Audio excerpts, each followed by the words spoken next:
सिर्फ एक ऐसी वर्ग का व्यक्ति अगर चीफ जस्टिस ऑफ इंडिया बन जाता है तो एक वकील जो कि मनुवादी सोच का है, उस वकील को हिम्मत हो जाती है जूता फेंकने की।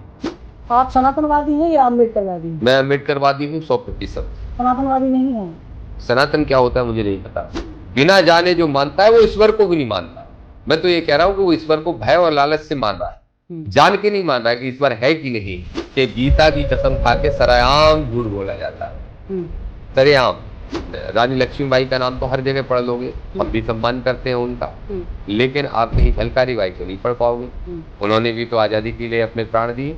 जो ग्रंथ हमें हमारी ही जाति के कारण छोटा और बड़ा बनाता हो, उसकी हम पूजा क्यों करें?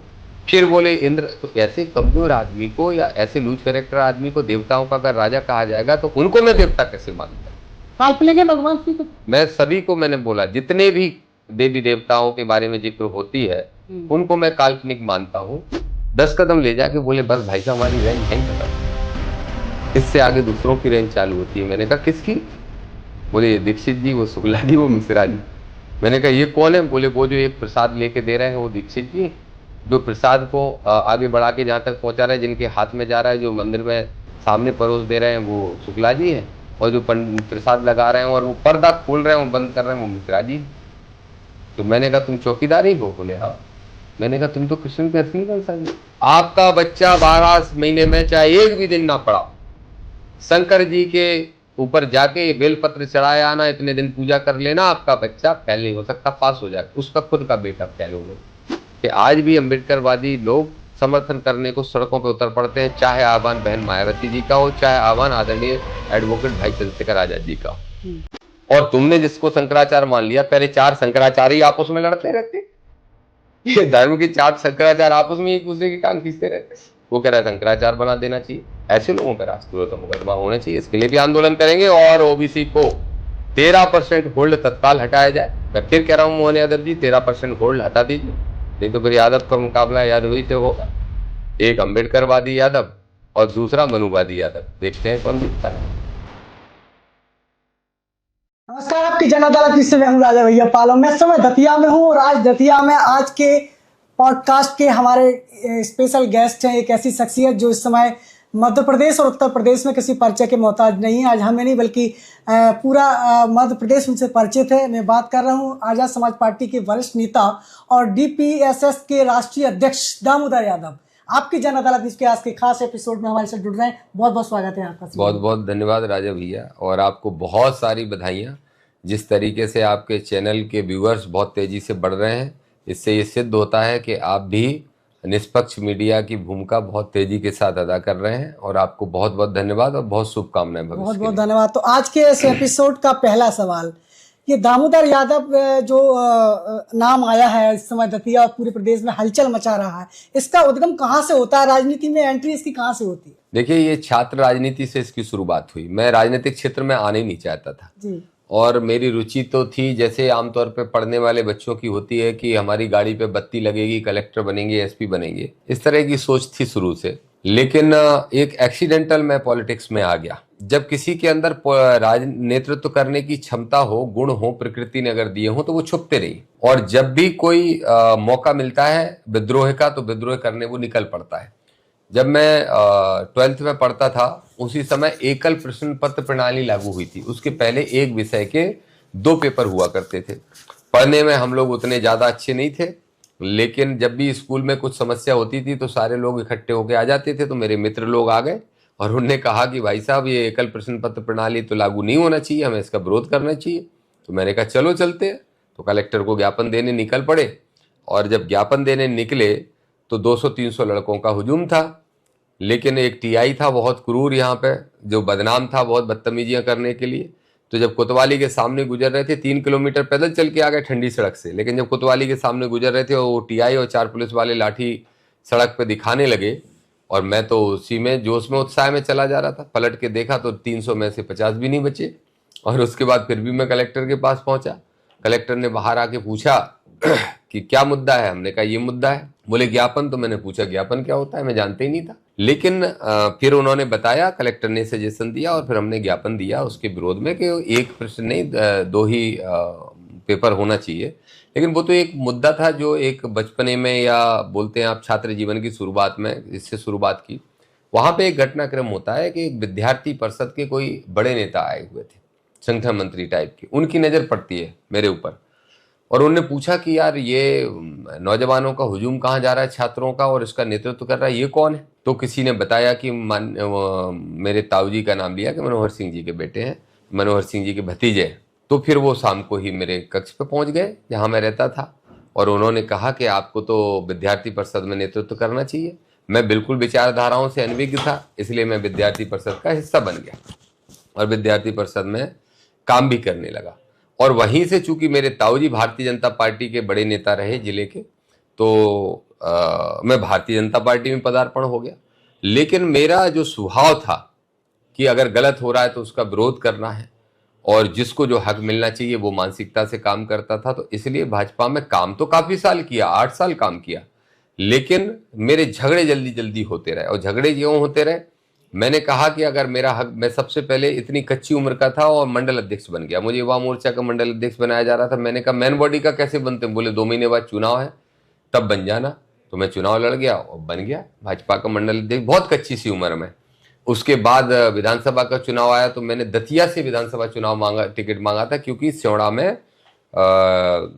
सीट रिजर्व थी, तो मैं दतिया से टिकट मांगा। और दतिया से टिकट मुझे ये कह के मना कर दिया गया कि अभी आपकी उम्र नहीं हुई है, जबकि उम्र हो गई थी। उसके बाद फिर लोकसभा का चुनाव आया तो मैंने लोकसभा का टिकट मांग लिया। उस समय बीजेपी की सरकार बन गई, वहां भारती जी मुख्यमंत्री बन गई। तो लोकसभा के टिकट में मेरी अटल जी से 1 मिनट की मुलाकात, मुरली मनोहर जोशी जी से 5 मिनट की मुलाकात, अडवाणी जी से 5 मिनट की मुलाकात, ये सारे बड़े बड़े नेताओं से तक हुई। आपके भिंड के ही कुछ लोग टिकट और मांग रहे थे, डॉक्टर रामलखन सिंह जी का टिकट कटवाने के लिए, अरविंद भदौरिया, एक कोई केशव भदौरिया थे। तो इन सब के साथ मेरा भी जाना हुआ, सब नेताओं से भेंट हुई। और मेरे जो तर्क थे, मैं तर्क की बात हमेशा रखता हूँ। मेरी मान्यता है कि पहले जानो फिर बात को मानो। तो उसी सोच के साथ मैंने अपने तर्क रखे और कहा नहीं तुम्हारा तर्क सही है, ओबीसी और यादव अभी बीजेपी को इतना वोट नहीं देता, अगर तुम लड़ोगे तो होगा। पर नहीं दिया, टिकट नहीं देना था उनको। उसके बाद बहुत सारी बाधा खिलापियां हुई तो मैं बीजेपी से झगड़ा करना शुरू कर दिया। और झगड़ा यहां से शुरू हुआ कि जहां मैंने सोचा कि इस पार्टी के अंदर जातिवाद है, और किसी एक जाति का, मैं अगर 20 कदम चल रहा हूं और मेरे ही मित्र यहाँ पे ब्राह्मण समाज के जो नेता थे, अभी भी हैं, वो 2 कदम चल रहे हैं तो उनकी रिपोर्ट 25 कदम की जाती थी। मैं 20 कदम चल रहा हूं तो ऊपर रिपोर्ट 5 कदम की जाती थी। तब मैंने निर्णय लिया कि ये पार्टी जातिवादी है, सिर्फ एक जाति को ही महत्व देती है, और मैंने फिर वो पार्टी छोड़ने का निर्णय लिया। तो राजनीति के शुरुआत के पूरा घटनाक्रम ये मेरे जीवन का रहा। आप समाजवादी पार्टी में भी आपकी एंट्री हुई, आपने अखिलेश यादव का बहुत बड़ा कार्यक्रम इंदिरा में करवाया था। उसके बाद आप कांग्रेस में भी आपकी एंट्री हुई। तो ये कांग्रेस में आपकी जो एंट्री हुई, आपकी जो विचारधारा के साथ आप आए थे, क्या कारण रहे आपने उसको छोड़ दिया? देखिए, समाजवादी पार्टी में तो एंट्री तभी हो गई जब मैं भाजपा को छोड़ रहा था। तो एक बड़ा घटनाक्रम हुआ था जो बताना बहुत जरूरी है। मेरे मित्र थे उस समय, डॉक्टर रामलखन सिंह जी उम्र में बड़े थे लेकिन बहुत प्रेम मित्रता थी उनसे, और अशोक अरगल मुरैना के सांसद, और उसी समय जयभान सिंह पवैया ग्वालियर के सांसद। मेरी उम्र कच्ची थी, कम था, लेकिन ये तीनों ही बड़ा स्नेह करते थे। तो सदन के अंदर ले गए सेंट्रल हॉल में। जो मैं अपने भाइयों को बताना चाहता हूँ कि दिल्ली में जो राज्यसभा और लोकसभा के दोनों कक्ष बने हैं, सदन कक्ष बने हैं, उनके बीच में एक वैसा ही है, 3 हॉल एक साथ बनते हैं। एक तरफ राज्यसभा चलती है, एक तरफ लोकसभा की कार्रवाई चलती है, और बीच का जो हॉल खाली होता है उसको बोलते हैं सेंट्रल हॉल। उसमें आमतौर पे सांसद या सांसद के कोई खूनी रिश्तेदार ही जा सकता है, ब्लड रिलेशन वाले, नॉर्मली ऐसा नियम है। तो हमें भाई भाई कुछ लिख के ये लोग ले गए थे। जब सदन में मैं बैठा था तो जो कृष्ण का अभिनय कर चुके महाभारत में नीतीश भारद्वाज, विनोद खन्ना, शरद यादव जी, जयप्रदा, इन सब से वहां बैठ इन लोगों ने कराई। फिर उसके बाद अचानक से माननीय मुलायम सिंह जी का आना सदन में हो रहा था, दूर से वो दिखाई दे रहे थे। तो मुझे व्यंग्यात्मक तरीके से कहा एक सांसद जी ने इन्हीं में से कि दामोदर जी आपके नेता आ रहे हैं। क्योंकि मैं बीजेपी में था तो मैंने देखा, तो मैंने माननीय मुलायम सिंह जी को देखा, तो मैंने कहा ये मेरे नेता कैसे? मेरे नेता तो अटल जी हैं, अडवाणी जी हैं। तो उन्होंने धीरे से हाथ दबा के कहा अंततः यही तुम्हारे नेता है, क्योंकि ये पिछड़ों के नेता है। जैसे ही उनने ये कहा, और फिर किसी दूसरे सांसद ने मजाक में कह दिया हमने तो सबसे मिलवा दिया, अब तुम इनसे मिलो और हमको मिलवाओ तब जाने। तो उनके साथ अमर सिंह जी भी साथ साथ आ रहे थे। तो मैं फटाक से उनकी तरफ गया तारीफ है माननीय मुलायम सिंह जी की, श्रद्धेय मुलायम सिंह जी की। दूर से उनने देख के समझ गए कि नौजवान लड़का आ रहा है, कुछ विषय होगा। तो मैंने उनको जैसे ही प्रणाम किया, हाथ जोड़े, मैंने कहा नेताजी प्रणाम। तो उन्होंने कहा कि हाँ बेटा बोलो। जैसे मैं पैर से परिचय, मैंने कहा मैं दामोदर सिंह यादव दतिया से। अच्छा, यहाँ कैसे आए? तो मैंने कहा ये कुछ मित्र सांसद हैं, वो लोग लेके आ गए। किस पार्टी में काम करते हो? तो मैंने कहा बीजेपी में। फिर से नाम बताना। मैंने कहा दामोदर सिंह यादव। बोले फिर बीजेपी में क्या कर रहे हो? और तुम तो दतिया के हो, झांसी वहीं से लगा हुआ है, यूपी से लगे हुए हो, समय बर्बाद कर रहे हो, ये उनने कहा। तो मैंने कहा नहीं नेताजी, मैं खुश हूँ, अच्छा काम कर रहा हूँ। बोले नहीं, अभी तुम्हारे साथ अन्याय होगा तब तुम समझोगे, नंबर लिखो। स्वयं अपना नंबर वही मुझे खुद नोट कराया, और मेरे पास पेन नहीं था, तो मैंने फटाक किसी से पेन लिया और अपने इस पे हाथ पे लिखा, और बोले हाँ अब चलो, और मेरे ऊपर हाथ रखा। अमर सिंह जी ने जबकि टोका चलो नेताजी, तो उन्होंने कहा अरे बात करने तो घर का लड़का है, ये उन्होंने कहा। अब मैं इतना प्रभावित हो गया, इतना बड़ा देश का नेता और ऐसा व्यवहार करे। और जैसे ही उन्होंने पूछा कंधे पे हाथ रख के किसके साथ आए थे, तो मैंने कहा ये भिंड के सांसद हैं रामलखन सिंह, या सोकरगल और जयवंत सिंह, वो सामने बैठे हुए थे। ऐसे मैंने उंगली से इशारा किया, जैसे ही नेताजी ने उधर देखा वो तीनों खड़े हो गए। तो उन्होंने कहा रामलखन को तो हम जानते हैं, ये हमारा पुराना शायद समाजवादी में थे। तो वो सब आए, उन्होंने प्रणाम किया नेताजी को। ये घटनाक्रम हुआ। जैसे ही मैं बीजेपी से नाराज हुआ तो मुझे याद आया कि मेरा नेता तो मुलायम सिंह यादव है। तो मैंने उनको फोन लगाया। तब तक घटनाक्रम काफी बदल चुका था, वो यूपी के वापस से सीएम बन चुके थे, उस समय शायद केंद्र में थे। तो जब वो मैंने उनको फोन किया ऐसे ही अचानक से, तो मेरे साथ वालों ने कहा कि कहाँ नेताजी से बात होगी, ऐसे तो नेता नंबर दे ही जाते हैं। तो नंबर उनका किसी ने उठाया और कहा नेताजी एनेक्सी में है। तो मैंने एनेक्सी शब्द ही पहली बार सुना था, मंत्रालय को एनेक्सी बोलते हैं, मैं नहीं जानता था। तो मैंने फोन लगाया उस नंबर पे, तो एक गंगाराम जी हुआ करते थे। गंगाराम जी ने कहा आप किस पद पे हैं? मैंने कहा मैं किसी पद पे नहीं, मेरी नेताजी से ऐसे ऐसे भेंट हुई थी। तो उन्होंने कहा अच्छा, एक मिनट देखता हूँ। तो मुझे तो भरोसा ही नहीं था, और जैसे ही बजर बजा और उधर से उन्होंने आके हेलो बोला, तो मैंने कहा नेताजी से बात करना है। हाँ दामोदर बेटा बोलो, मुलायम सिंह बोल रहा हूँ। सोचिए 1-1.5 साल निकल गए थे। अब उनको याद भी रहा हो नहीं रहा हो, लेकिन जिस तरीके का उनका व्यवहार था, मैंने कहा नेताजी आपको याद है? हाँ हाँ सब सब सब याद है। उन्होंने ऐसे ही बोलते थे, सब सब याद है। तो मैंने कहा नेताजी आपसे मिलना है। बोले परसों आ जाओ। मैं सीधा चल दिया, उनसे मिला, और मैंने कहा आपने ऐसा कहा था। बोले हमने तो सही कहा था, तुम्हें एहसास हो गया? हमने बोले सपा ज्वाइन करो। उन्होंने वहीं ज्वाइन करा के सपा का प्रवक्ता बना दिया प्रदेश का, ग्वालियर चंबल संभाग का प्रभारी बना दिया, कुछ दिनों बाद यूथ का प्रदेश अध्यक्ष बना दिया। ये सपा में जाने की घटना और भाजपा में छोड़ने की घटनाक्रम ये हुआ।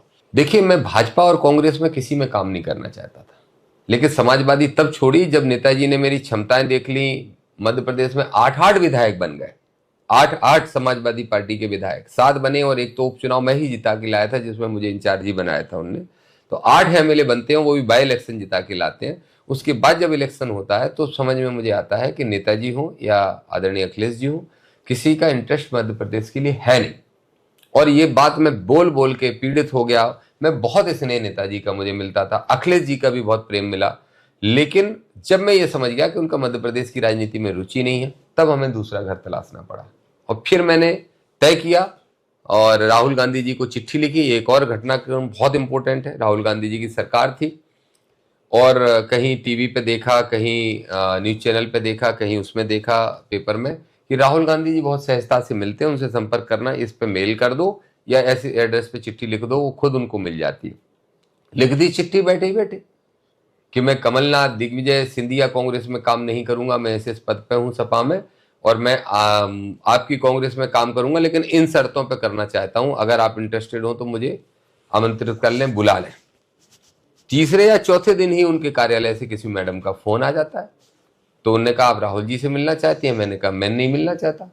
अगर मैंने चिट्ठी लिखी, अगर वो बुलाना चाहते हैं? बोले हाँ आपको बुलाया है, कल आ जाइए। मैं गया, राहुल गांधी से मिला, बड़ी अच्छी मुलाकात हुई। राहुल गांधी जी ने कहा कि आप कहाँ से लोकसभा लड़ोगे? लोकसभा चुनाव आ गया था। मैंने कहा मैं कहीं से नहीं लड़ूंगा। बोले फिर पार्टी में क्यों आ रहे हैं?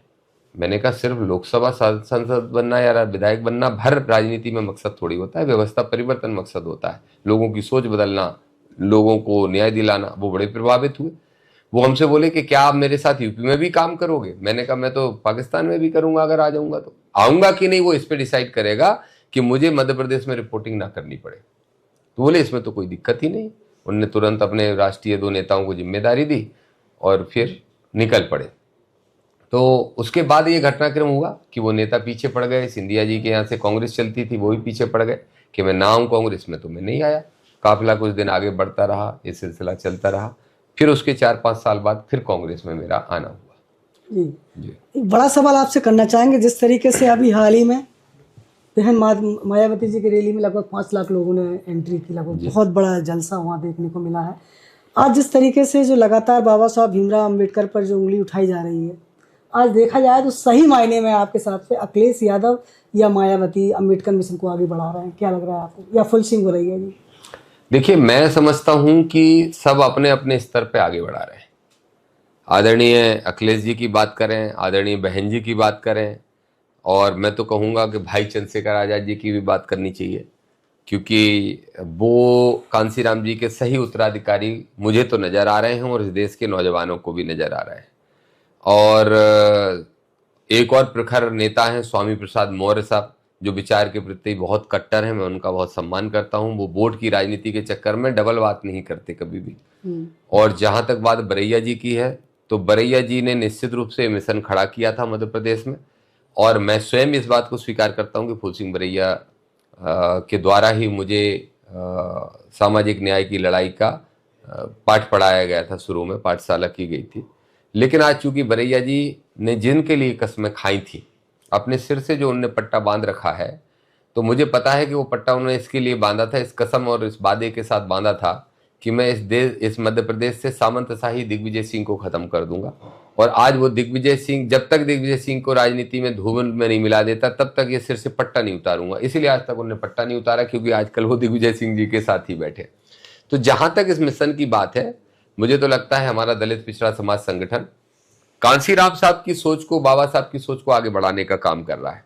हम लोग कर रहे हैं, मैं कर रहा हूं, मेरे प्रदेश अध्यक्ष बल बहादुर बघेल साहब कर रहे हैं, हमारे प्रदेश के ढेर सारे पदाधिकारी हैं, वो सब मिलके कर रहे हैं। और इसीलिए कर रहे हैं क्योंकि एक नारा यूपी में लगा था, मिले मुलायम कांसीराम, हवा में उड़ गए जय श्री राम। उस नारे का सीधा सीधा अर्थ यह है कि जब दलित और पिछड़ा राजनीति में हाथ मिलाएगा, तो धर्म संप्रदाय की राजनीति करने वाले लोग हवा में उड़ जाएंगे।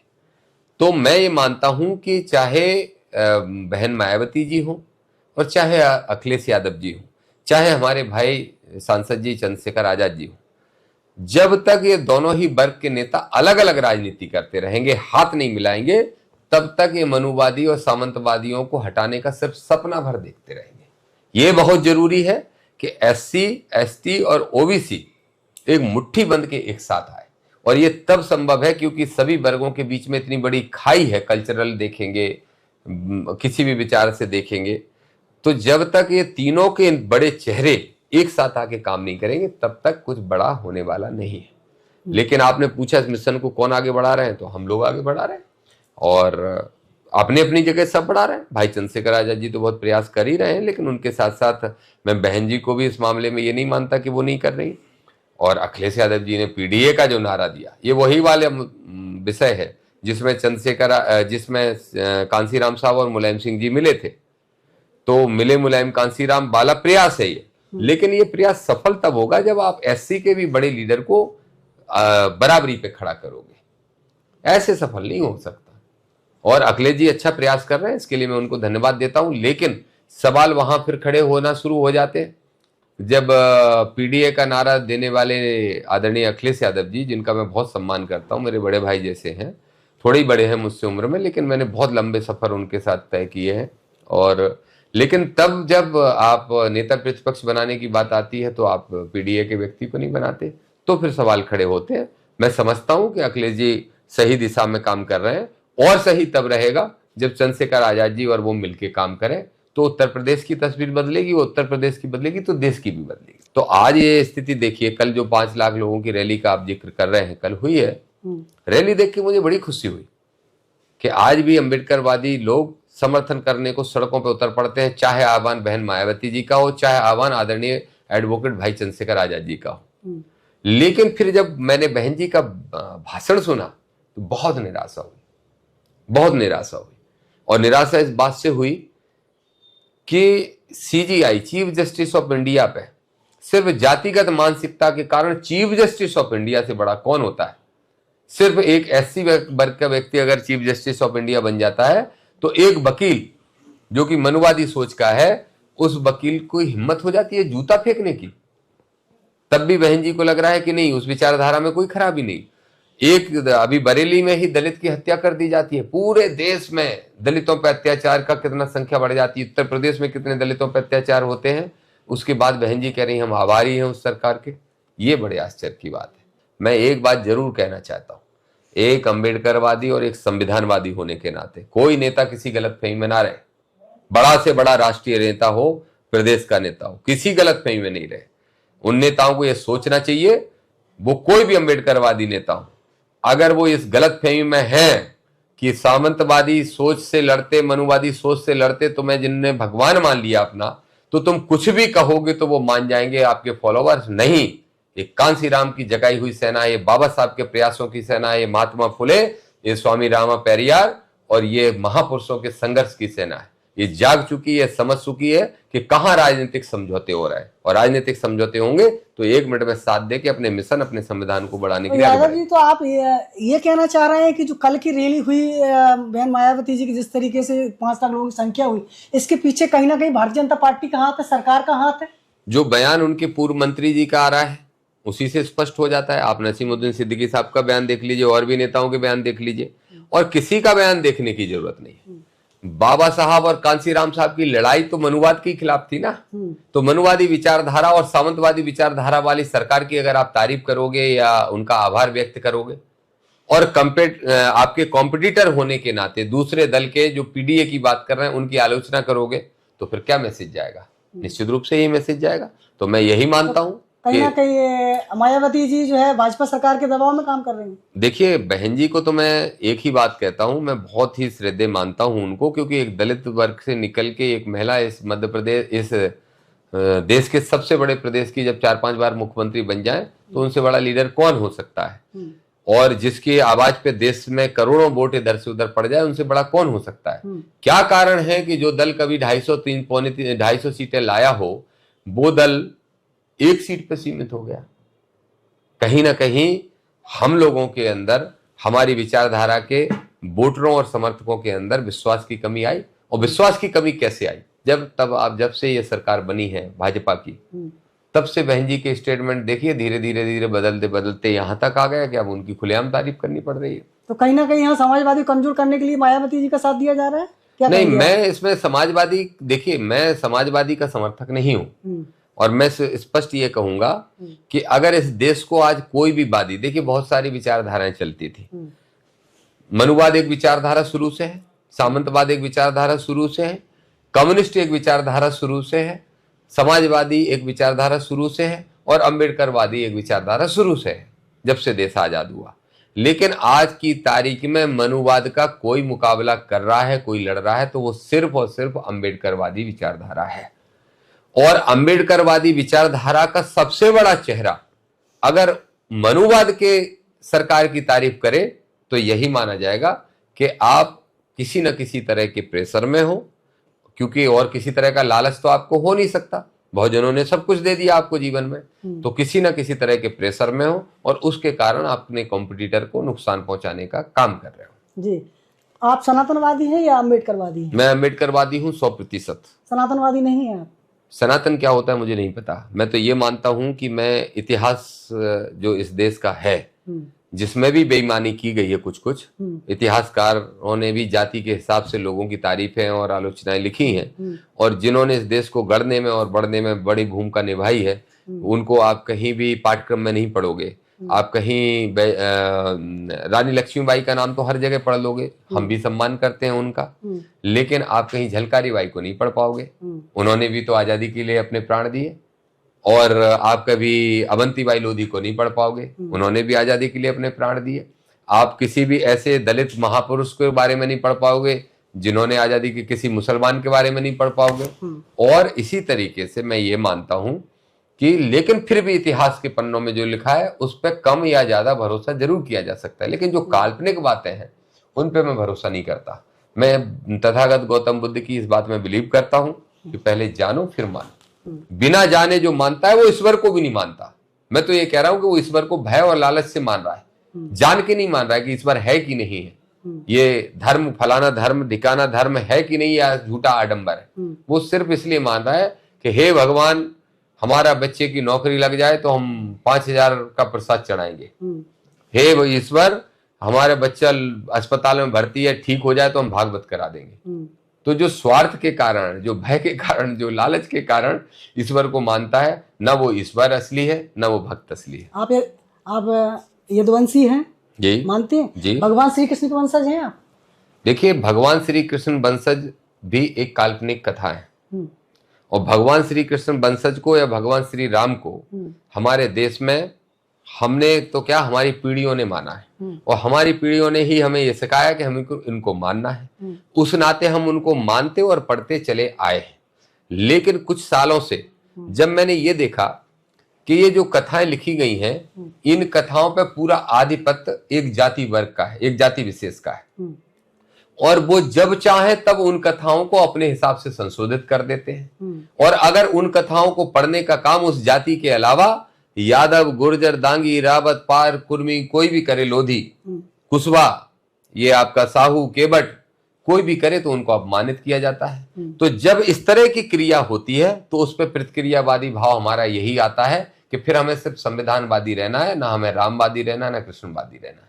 तो इस तरीके की सोच है। देखिए, ये बहुत लंबी चर्चा का विषय है और बहुत अध्ययन का विषय है। इसमें तो बहुत लंबा अध्ययन कोई अगर निष्पक्ष भाव से करे तब वो इस निष्कर्ष पे पहुंच पाएगा कि भगवान श्री राम या भगवान श्री कृष्ण इस दुनिया में वास्तव में किसी ईश्वर के रूप में आए थे या किसी महापुरुष के रूप में आए थे। जहां तक भगवान श्री कृष्ण की बात है, उनकी जो कथाएं मैंने सुनी है, उन कथाओं के आधार पर अगर मैं मानूं, उन कथाओं के आधार पर अगर मैं मानूं, तो मैं उनको इस देश का सबसे बड़ा समाज सुधारक मानता हूं।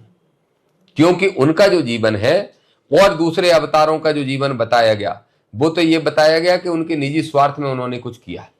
मैं किसी का राम नाम नहीं लेना चाहता, लोगों को बुरा लगेगा, लेकिन भगवान श्री कृष्ण की जो भी कथाएं बताई गई हैं, अगर वो वास्तविकता में सच हैं, तो या तो मुझे लगता है मनुवादियों ने बहुत सारी गढ़ ली अपने मन से, ताकि उनकी भागवत नाम की एक दुकान चलती रहे और उनकी दुकान से उनका पालन पोषण होता रहे, और वो इस देश पे राज करते रहे, हमारा वोट लेते रहे उसमें मूर्ख बना के। और अगर वास्तविकता में अगर सच्चाई है तो उनकी कृष्ण की कथा में एक एक देख लेना, चाहे पहला संदेश उस कालिया नाग को नाथ के उस गांव के लोगों में व्याप्त भय को समाप्त करने का मुद्दा, तो समाज के लिए कृष्ण ने अपनी जान जोखिम में डाली। उसके बाद जब इंद्र से भयभीत लोग रहते थे, भय को समाप्त किया कृष्ण ने। अब तुम कृष्ण को भी भय के कारण पूजोगे क्या?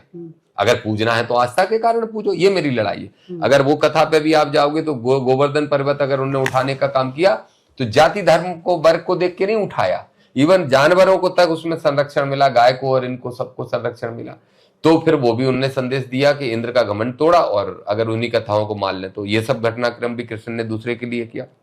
फिर जो दूध दही पे उनके सगे मामा कंस टैक्स लगाते थे, उस टैक्स का विरोध किया, उससे एक आंदोलन खड़ा हुआ, उसके बाद जाके अपने सगे मामा का मर्डर किया, हत्या की, वध किया, जिसको वध बोलते हैं ये अब अच्छे शब्दों में। वध करने के बाद भी वो व्यक्ति या वो भगवान या वो अवतार, जो भी आप उसको कह लो, आपकी जैसी आस्था, लेकिन मेरी नजर में उनसे बड़ा महान रणनीतिकार और समाज सेवक कोई नहीं था।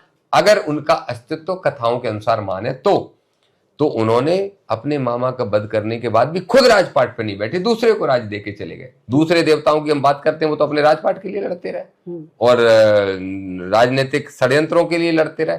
उसके बाद भी कृष्ण ने जब साथ देने की बात आई, महाभारत का युद्ध हुआ, तो दुनिया का कोई ऐसा आदमी नहीं होगा जो मजबूत आदमी का साथ नहीं दे। अभी अमेरिका कुछ कहता है तो छोटे छोटे देश उसी की चापलूसी में खड़े हो जाते हैं, क्योंकि ताकतवर है, रसिया ताकतवर है, चाइना ताकतवर है। हमारे भारत का किसी ने साथ नहीं दिया। अभी आपने देखा होगा जब पाकिस्तान से मुद्दा छिड़ गया था तो ताकतवर का साथ युद्ध में सब देते हैं, लेकिन कृष्ण ने कमजोर का साथ इसलिए दिया क्योंकि उनके साथ अन्याय की पराकाष्ठा हो रही थी। उन्हें एक गांव तक देने की बात दुर्योधन स्वीकार नहीं कर रहे थे, तो फिर उन्होंने कमजोर का साथ देके उसको सबल बनाने का भी काम किया। तो कृष्ण का पूरा जीवन एक समाज सेवक का है, एक समाज सुधारक का है, और वो ही काम अगर हम कृष्ण को, मैं तो कहता हूं कृष्ण को अगर किसी को आपत्ति नहीं हो तो मैं अम्बेडकरवादियों में सबसे बड़ी फोटो लगाने लगूं उनकी। लेकिन लोगों को आपत्ति हो जाएगी, हमारे यादवों को ही आपत्ति हो जाएगी कि भगवान को आप महापुरुष कैसे बता रहे हो। मैं कह रहा हूं कि जो महापुरुष है वही भगवान है। जीवन को लेकर बहुत सारा आपने ज्ञान दिया, आपने बहुत अच्छा नॉलेज आपके पास है कि उनकी कथाएं आपने जितनी जोड़ी वो भी लोगों को न्याय दिलाने के लिए आपने बताया। तो उनका बनाया हुआ जो महाभारत है, जो उन्होंने उन्होंने अर्जुन को जो महाभारत का ज्ञान दिया था, गीता का ज्ञान दिया था, तो उस गीता को आप मानते हैं? मैंने कहा कि हर ग्रंथ के अंदर 90 से 95% सही चीजें हैं, लेकिन 2 और 5% ऐसी चीजें हैं जिनको आप मैं कोई भी स्वीकार नहीं कर सकते। जहां तक बात महाभारत की है, महाभारत में मुझे कोई जाति सूचक और आपत्तिजनक बात नहीं लगती है। इसलिए महाभारत में अगर एक घटनाक्रम को छोड़ दें, वो भी समाज के आईने को दिखाता है, जो एकलव्य का अंगूठा कटवा लिया गया था और दासी पुत्र कर्ण को उस श्रेणी में वीरता होने के बाद भी शामिल नहीं किया गया था। तो ये सब उसमें इस तरीके से वर्णन नहीं किया गया कि उसमें भी कोई तारीफ की गई हो, उसमें लिखा गया है जैसा सच्चाई घटना, इसलिए मैं उसको भी मानता हूं। लेकिन जो गीता का ज्ञान है, क्षमा करें आप भी और सुनने वाले भी, मैंने गीता ना पढ़ी है and I am not interested.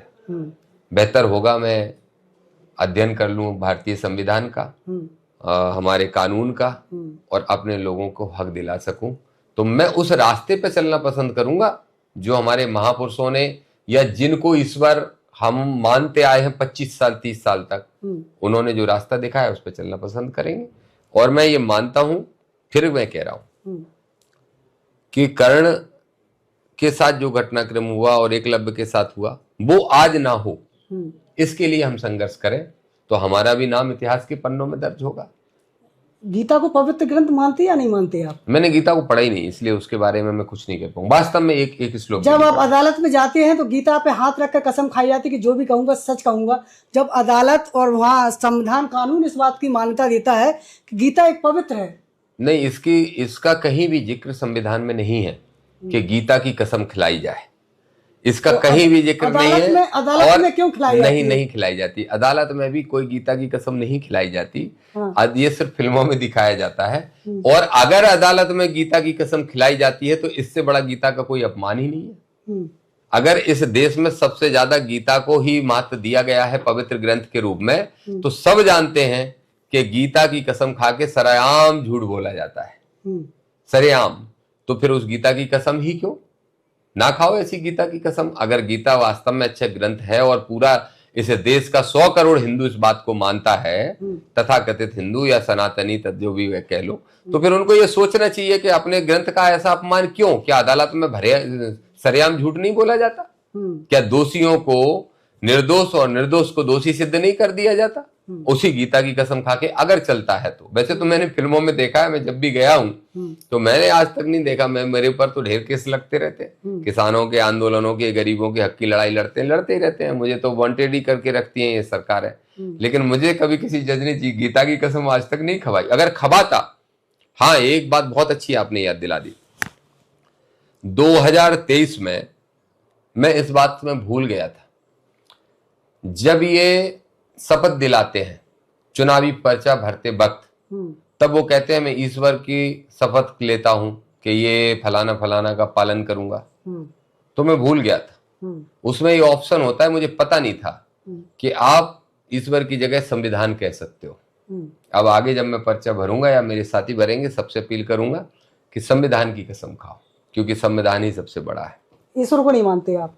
मैंने कह दिया ना, मेरे लिए ईश्वर वो हैं जिन्होंने समाज हित में काम किया, जनहित में काम किया, जिन्होंने शोषित वंचित दलितों के लिए काम किया। अगर कोई कृष्ण को मानता है तो उन्हें भी यही सीख मिलेगी कृष्ण की पूरी जीवन परिचय से, कि कृष्ण ने भी शोषित वंचित दबे कुचलों की मदद करते हुए जिसके साथ अन्याय हो रहा है उसके साथ खड़े होने का। भगवान श्री कृष्ण भगवान है या नहीं, आपको क्या लगता है? मैंने क्या कहा कि कोई भी धार्मिक ग्रंथों के माध्यम से जिनकी पहचान बनी है उनको मैं अभी काल्पनिक मान के चल रहा हूं। काल्पनिक है भगवान श्री कृष्ण? मैं सभी को, मैंने बोला, जितने भी देवी देवताओं के बारे में जिक्र होती है उनको मैं काल्पनिक मानता हूं, और इसलिए और ज्यादा मानता हूं। मेरा एक बहुत बड़ा सवाल है, 33 करोड़ देवी देवता हमारे उस धर्म में बताए जाते हैं जिसमें मैंने जन्म लिया, मेरे पुरखे जिस जन्म धर्म में पले बड़े।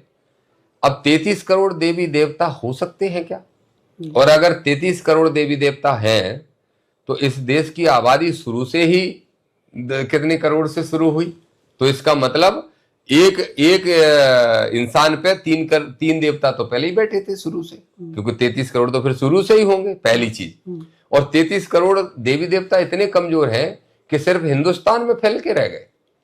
पूरी दुनिया, पूरी ब्रह्मांड की बात होती है, किसी दूसरे देश में क्यों नहीं फैल पाए भाई? 33 करोड़ देवी देवता हैं। तो एक बात मैं ये मानता हूं बड़ी स्पष्ट तौर पे कि जिस धर्म के अंदर देवताओं का राजा किसको बताया जाता है, बताओ देवताओं का राजा कौन है? सब जगह हर ग्रंथ में लिखा है देवताओं का राजा इंद्र है। और उस इंद्र को किसके लिए जाना जाता है? उसके लूज कैरेक्टर के लिए। लूज कैरेक्टर आप कभी भी पढ़ लो, किसी भी विद्वान से पूछ लेना जो ग्रंथों का अध्ययन करते हैं कि इंद्र की पहचान क्या है, तो बोलेंगे कि इंद्र जो है स्वर्ग के राजा हैं, देवताओं के राजा हैं। अच्छा, उसके बाद इंद्र करते क्या थे? तो इंद्र की जितनी कथाएं मिलेंगी, कभी भेष बदल के इस महिला के साथ छेड़छाड़ करने की कोशिश की, कभी किसी के साथ कुछ गलत करने की कोशिश की, ये इंद्र का काम था। दूसरा इंद्र का क्या काम दिखाया गया है इन्हीं ग्रंथों में कि फलाने ने तपस्या की तो इंद्र का सिंहासन डोलने लगा। मैं तो कहता हूं ये जो तपस्याएं भी होती थी ये गरीब गुरबों की होती होंगी, इनके आंदोलन खड़े होते होंगे, सो ये इंद्र जैसे लोग डरने लगते होंगे। फिर बोले इंद्र, तो ऐसे कमजोर आदमी को या ऐसे लूज कैरेक्टर आदमी को देवताओं का अगर राजा कहा जाएगा तो उनको मैं देवता कैसे मानूंगा? फिर विरोधाभासी बात है ना। भगवान राम की बात करते हो, भगवान श्री कृष्ण की बात करते हो, उनके महान कामों की बात करते हो, तो आप एक बार उनको देवता मान सकते हो, भगवान मान सकते हो। लेकिन जब उन सारे देवताओं का राजा इंद्र होगा और ऐसा लूज कैरेक्टर और कमजोर आदमी होगा तो फिर उन देवताओं पर भी शंका होगी। तो मैं कह रहा हूं कि क्या चीजें काल्पनिक हैं और क्या नहीं है, इस पे हमारा अभी एनालिसिस चल रहा है और मैं आज की तारीख में इस पे बिल्कुल दृढ़ निश्चय कर चुका हूं कि ये सब काल्पनिक। कितने समय से आप एनालिसिस कर रहे हैं इस समय? लगभग 10 वर्ष से। और मेरी विचारधारा और कठोर होती जा रही है और मेरी मान्यता और बढ़ती जा रही है कि हम काल्पनिक चीजों को काल्पनिक माने और जो यथार्थ है, इतिहास में है, उनको सच माने। जिस तरीके से आपके बारे में जाना जाता है, आपके पिताजी तो आपको रामायण पढ़ने के लिए बोला करते थे। मेरे दादाजी सबसे ज्यादा बोला करते थे और मैंने रामायण पढ़ी तो तब मैं बच्चा हुआ करता था। जब मुझे समझ हुई, मैंने तो रामलीला में रावण का पाठ दिया भाई, रावण का दिया। अब अगर कोई मनुवादी कहे कि रावण का पाठ देने वाला तो ऐसी बातें करेगा तो मैं कहूंगा तुम्हारे ही वंशज हूं क्या फिर मैं, क्योंकि रावण तो तुम्हारे ही वंशज था। तो मैंने तो रावण का भी पाठ दिया। और जिस रामायण में ये लिखा हो ढोल गमार शूद्र पशु नारी ये सब ताड़न के अधिकारी, और वो क्या लिखा है, जो सुपत कुलार क्या तेली और जाने के भील और इन सब को अपमान, ढेर चौपाइयां ऐसी लिखी हों जो ग्रंथ हमें हमारी ही जाति के कारण छोटा और बड़ा बनाता हो, उसकी हम पूजा क्यों करेंगे? बड़ी सीधी सी बात है।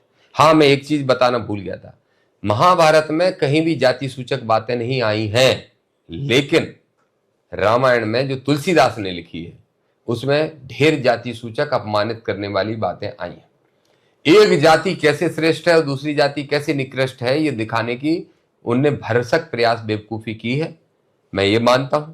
और वो भील थी सबरी, उनके बेर खा लिए तो बड़ा एहसान हो गया क्योंकि वो बड़ी जाति के थे। केवट को तो उनने तर दिया, केवट की उसमें नाव में बैठ गए तो वो जाति का मामला हो गया। दुनिया भर के जाति के एग्जाम्पल ऐसे दिए गए और सबसे बड़ा वो तो उदाहरण है, मैं पूछता हूं मनुवादियों, शंभुक ऋषि कौन था? इसका जवाब दे दो। और शंभुक की हत्या किसने की? तो कहेंगे भगवान श्री राम ने। तो क्यों की? इसका कारण कोई बता दे। ये तो ग्रंथों में ही उल्लेख है, ग्रंथों में ही उल्लेख है। क्योंकि एक शूद्र तपस्या कर रहा था और उसकी तपस्या से मनुवादी घबरा गए थे। सच बात यह है कि उस समय भी दुकान बंद होने का डर था और आज भी दुकान बंद होने का डर है, हम जैसे हजारों लाखों लोगों के प्रयासों से, इसलिए घबराए हुए। आप दुकान बंद करना चाहते हैं? भगवान जिस तरीके से आज भागवत कथाएं होती हैं या जहाँ पूजा अर्चना होती हैं, अगर उन्होंने इनको दुकानें बना रखा है और हमारे लोगों को लूटने और मूर्ख बनाने का अड्डा बना रखा है, तो इन दुकानों को तो मैं कल ताला लगवा दूं, मेरा बस चले तो, मेरा वर्ग जाग जाए तो। और नहीं जाग रहा है तो जगाने का हम प्रयास करने में अपना जीवन लगा दे रहे हैं और मुझे उम्मीद है कि जागेंगे। 20 लाख लोग मेरे वीडियोस को देखते हैं और उन 20 लाख में से 1 लाख के भी नेगेटिव कमेंट नहीं आते हैं। 19 लाख लोग इस फेवर में कमेंट, अब तो ओबीसी के लोग करने लगे। बड़ी बात यह है, पहले सिर्फ एससी के लोग मेरा समर्थन करते थे, लेकिन अब उस ओबीसी जग रहा है, इसलिए घबराए हुए हैं ये दुकानदार लोग, इसलिए पागल हो रहे हैं, इसलिए इनको बेचैनी हो रही है। आप जागो हिंदू संगठन के राष्ट्रीय अध्यक्ष हुआ करते थे, पूरे देश के हिंदुओं को जगाने का काम करते थे। क्या कारण है कि आप उन हिंदुओं की आस्था को ठेस पहुंचा रहे हैं? आपने जिस तरीके से जगत गुरु रामभद्राचार्य महाराज जी को नालायक संबोधित किया आपने, तो पूरे हिंदू धर्म की आस्था है। देखिए, पहली बात तो यह है कि जागो हिंद संगठन चलाते चलाते मुझे पता चला कि जागो हिंद का मतलब मैं देश से जोड़ता था, हिंदूवाद से नहीं, पहली चीज। और अगर हिंदूवाद की भी बात करें, मेरे पुराने वीडियोज आप देखना, मैंने सबसे पहले, मेरे एक मित्र साथी हैं नाजिम खान साहब, इनको जब प्रदेश उपाध्यक्ष बनाया तो आधे संगठन के कार्यकर्ताओं ने इस्तीफा दे दिया। तो मैंने कहा क्यों इस्तीफा दे रहे हो? बोले हिंदू, जागो हिंद का मतलब हम तो हिंदू ही समझते हैं, हिंदुओं को जगाना है। मैंने क्यों, मुसलमान सोए रहे हैं क्या? पहली चीज। दूसरा, जब मैंने एससी वर्ग के लोगों को उसमें शामिल किया तो बहुत सारे लोगों ने इस्तीफा देने की धमकी दी मुझे। मैंने कहा क्यों? फिर मैंने उनसे पूछा कि ये देश है किसका? ओबीसी का, एससी का, एसटी का। संख्या तो 90% इनकी है, और अगर इनको शामिल करने पे आपको आपत्ति है तो मेरी इस विचारधारा पे घोर आपत्ति है। आप आश्चर्य करोगे, देखिए कितना मुश्किल काम है ईमानदारी से काम करना। आज मैंने पूरे 20 साल लगा दिए अपने ओबीसी, एससी, एसटी के भाइयों को जगाने में। मेरी जान को खूब खतरा रहता है, पर यह सरकार एक गनमैन तक मुझे नहीं देती। मेरे पर्सनल जो रहते हैं सिक्योरिटी वाले, वो रहते हैं। लेकिन जब मैं जागो हिंद संगठन का राष्ट्रीय अध्यक्ष हुआ करता था तो फॉलो पायलट तक देने लगे थे। 2009 में मुझे फॉलो पायलट देती थी यही सरकार, बीजेपी की सरकार। जवाब दे के अब क्यों नहीं देती? एक नहीं, 25 कार्यक्रमों में। और कई जगह तो ऐसा होता था 10 गाड़ी पुलिस की आगे चल रही, पीछे चल रही। जैसे मैं झाबुआ गया था, धार गया था, जाने कहां कहां के कार्यक्रमों में एक दिन पहले से पुलिस लगी और जगह जगह चौराहों पर पुलिस लगी। तो जब हिंदुत्व की बात करोगे और जब छद्म धर्म की बात करोगे, जब आडंबर की बात करोगे, उसके समर्थक ओबीसी का बन जाए तो इनके लिए बहुत अच्छा है, तो ये बहुत खुश हो रहे थे। लेकिन जब मैंने एससी, एसटी, ओबीसी के लोगों को उसमें शामिल किया और महत्व देना शुरू किया तो इनके पेट में दर्द होने लगा कि नहीं, इसका मुखिया के रूप में हमने आपको तो स्वीकार कर लिया कि आप कृष्ण वंशज हो, लेकिन अब आप इसमें जाटव को शामिल कर रहे हो, पाल को कर रहे हो, गुर्जर को, दांगी को, रावत को, कुर्मी को, लोधी को, इन सबको शामिल कर रहे हो और फिर इनको बड़े पदों पर बिठा रहे हो। ये हमें स्वीकार नहीं। हमने जाट को प्रदेश अध्यक्ष बनाया, उसके बाद हमने एक गहलोत को प्रदेश अध्यक्ष बनाया, साथी को अपने। इस पे सबको आपत्ति थी। तो फिर मैं समझा कि इनका असली चेहरा कहाँ। और आज मैं आपको एक बहुत बड़ा विषय बता रहा हूं जो आज तक मैंने मीडिया में कभी नहीं बताया। मैं उमा भारती जी को अपनी बड़ी बहन मानता हूं। मैं गया उनके पास और मैंने कहा कि दीदी एक बात बताओ कि ये जो हिंदुत्व की विचारधारा है और ये जो राष्ट्रवाद का ठेका है, ये क्या एक जाति विशेष के लोगों ने रखा? तो उनने मुझसे कहा, आज मैं इतनी बड़ी बात बता रहा हूं, देश की बहुत बड़ी नेता रही हैं और मेरे लिए वो अभी भी है। तो उनने मुझसे कहा कि देखो भाई दामोदर, ये बेटा अपना ठेका नहीं है। ये जो भगवा चोला हमने पहन लिया, ये अपना ठेका नहीं है। ये ठेका तो सिर्फ मनुवादी और ब्राह्मणवादी लोगों का है। अगर इस मुद्दे को कोई और उठा के अपनी ताकत बटोरने का, अपने लोगों को उसमें एकजुट करने का काम करता है तो उनको कष्ट होता है। आपको उनके ही नेतृत्व में काम करना पड़ेगा, इसलिए तुम्हारे जागो हिंद संगठन को ये लोग टारगेट कर रहे हैं। तो मैंने कहा, जिनने उमा भारती जी ने जिनने पूरा जीवन निकाल दिया और वो अंदर से इतनी पीड़ित है, तो फिर और जिज्ञासा जगी और उनसे बहुत विस्तार में चीजों को जाना। और जब जाना तो इस निष्कर्ष पर पहुंचा कि ये तो सिर्फ एक जाति विशेष के द्वारा फैलाया हुआ आडंबर और पाखंड है, जिसका हमारा ओबीसी वर्ग सबसे ज्यादा शिकार हो रहा है और हमें उसी को इससे निकालना है। और फिर मैंने अपना रास्ता चेंज कर दिया, खत्म कर दिया संगठन को। जी हाँ। बात वही आती है कि जिस तरीके से जो जगत गुरु है रामभद्राचार्य महाराज, ये लाखों लोगों का सवाल है। जिस तरीके से हमने आपका अभी पूर्व में आपका एक इंटरव्यू डाला हुआ था जिसमें आपने कहा कि इस देश की जगत गुरु रामभद्राचार्य महाराज तो नालायक हैं। देखिए, पहले चीज तो मैं ये पूछ रहा हूं कि कहां से डिग्री मिली जगत गुरु की? और अगर जगत गुरु है तो सिर्फ इस देश का गुरु है? जगत क्या सिर्फ भारत है? भारत के आसपास के देश या पूरी दुनिया के देश हैं वो जगत माना जाएगा? जगत मतलब संसार, संसार ना। तो संसार में, दुनिया में तो सारे देश आएंगे। तो क्या सारे देशों का गुरु है या सिर्फ उन ओबीसी के लोगों को मूर्ख बना के उन्हीं का गुरु बन गया और वो भी स्वयं गुरु? किसने जगत गुरु की इनको उपाधि दे दी? मैं तो कहता हूं अगर कोई जगत गुरु की किसी धर्म की उपाधि किसी को दी जानी चाहिए तो उसकी परीक्षाएं पास करना चाहिए और पूरी ईमानदारी से परीक्षा होना चाहिए कौन कितना विद्वान है और कौन कितना मानवतावादी है। मानवतावादी अगर सनातन धर्म या कोई भी धर्म का बैकबोन है, रीढ़ की हड्डी कोई है तो वो है मानवतावादी सोच। क्या वो उस गुरु के अंदर है जो कहता है, क्या कहता है वो जगत गुरु तथाकथित? अकल का अंधा कहता हूं मैं उसको, अकल का अंधा है वो।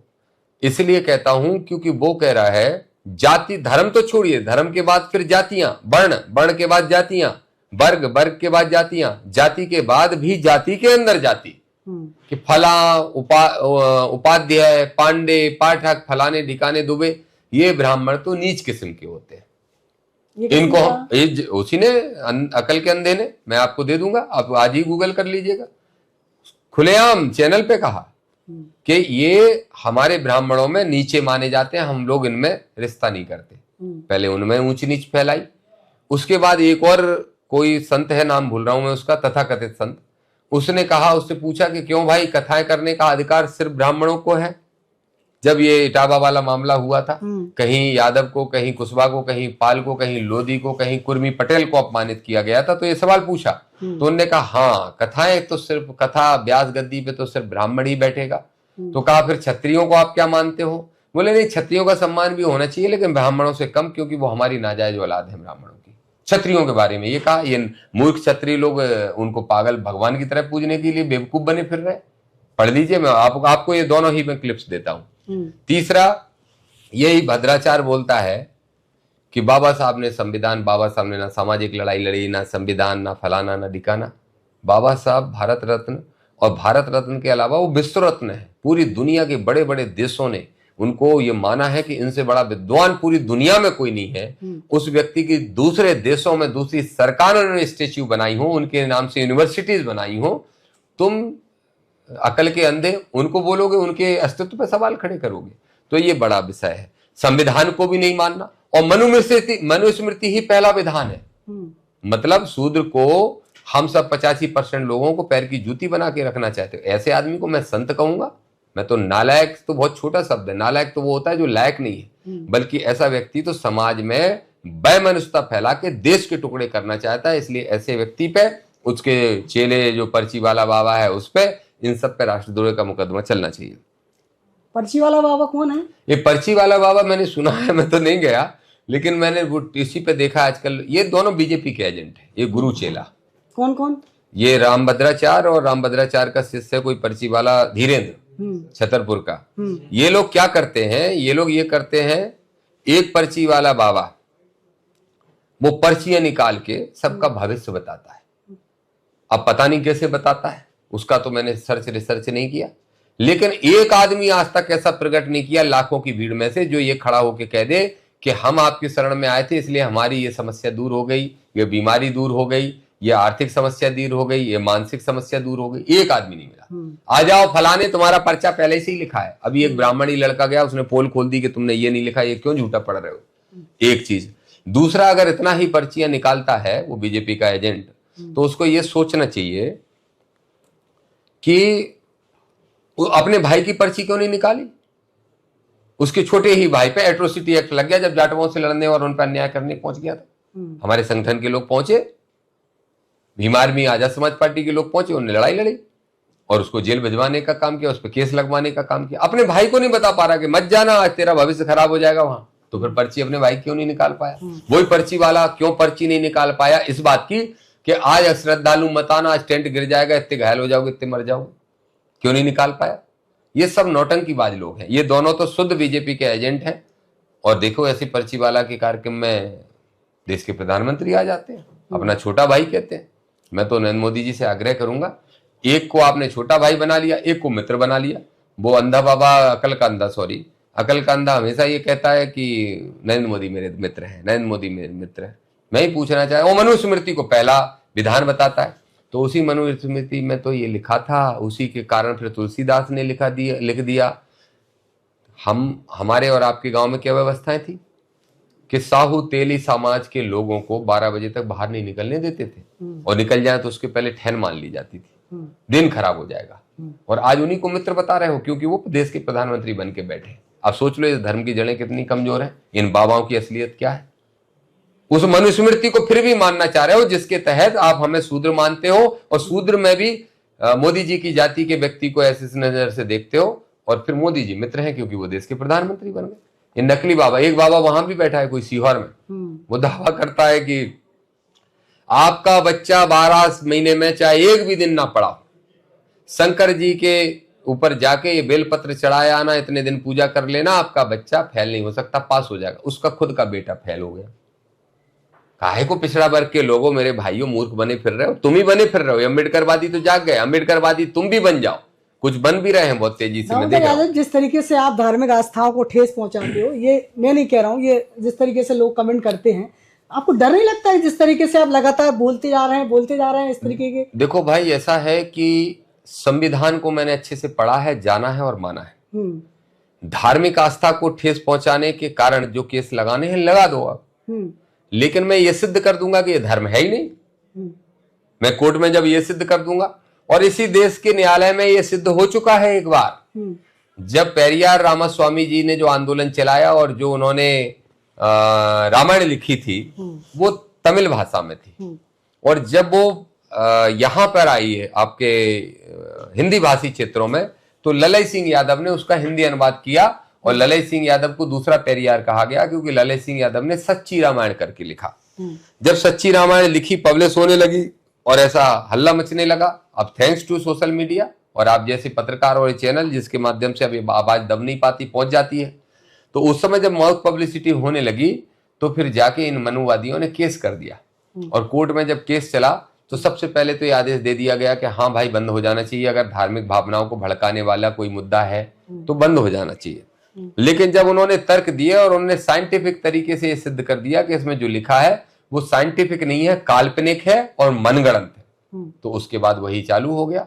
तो मैं ये सिद्ध कर दूंगा, अगर मेरे ऊपर कोई केस लगा है तो मैं तो चाहता हूं लगाओ, मैं लोअर कोर्ट से जाके सुप्रीम कोर्ट तक लड़के ये सिद्ध कर दूंगा कि मैं जो कह रहा हूं वो वैज्ञानिक पद्धति के आधार पर सही है, और ये जो सब जिसके लिए लड़ रहे हैं ये आडंबर और पाखंड है, ये सिद्ध कर दूंगा। ये कोई केस नहीं करेंगे, इनकी दुकानें बंद हो जाएंगी हमेशा के लिए। तो आपको डर नहीं लगता आप जिस तरीके से क्यों डरूं?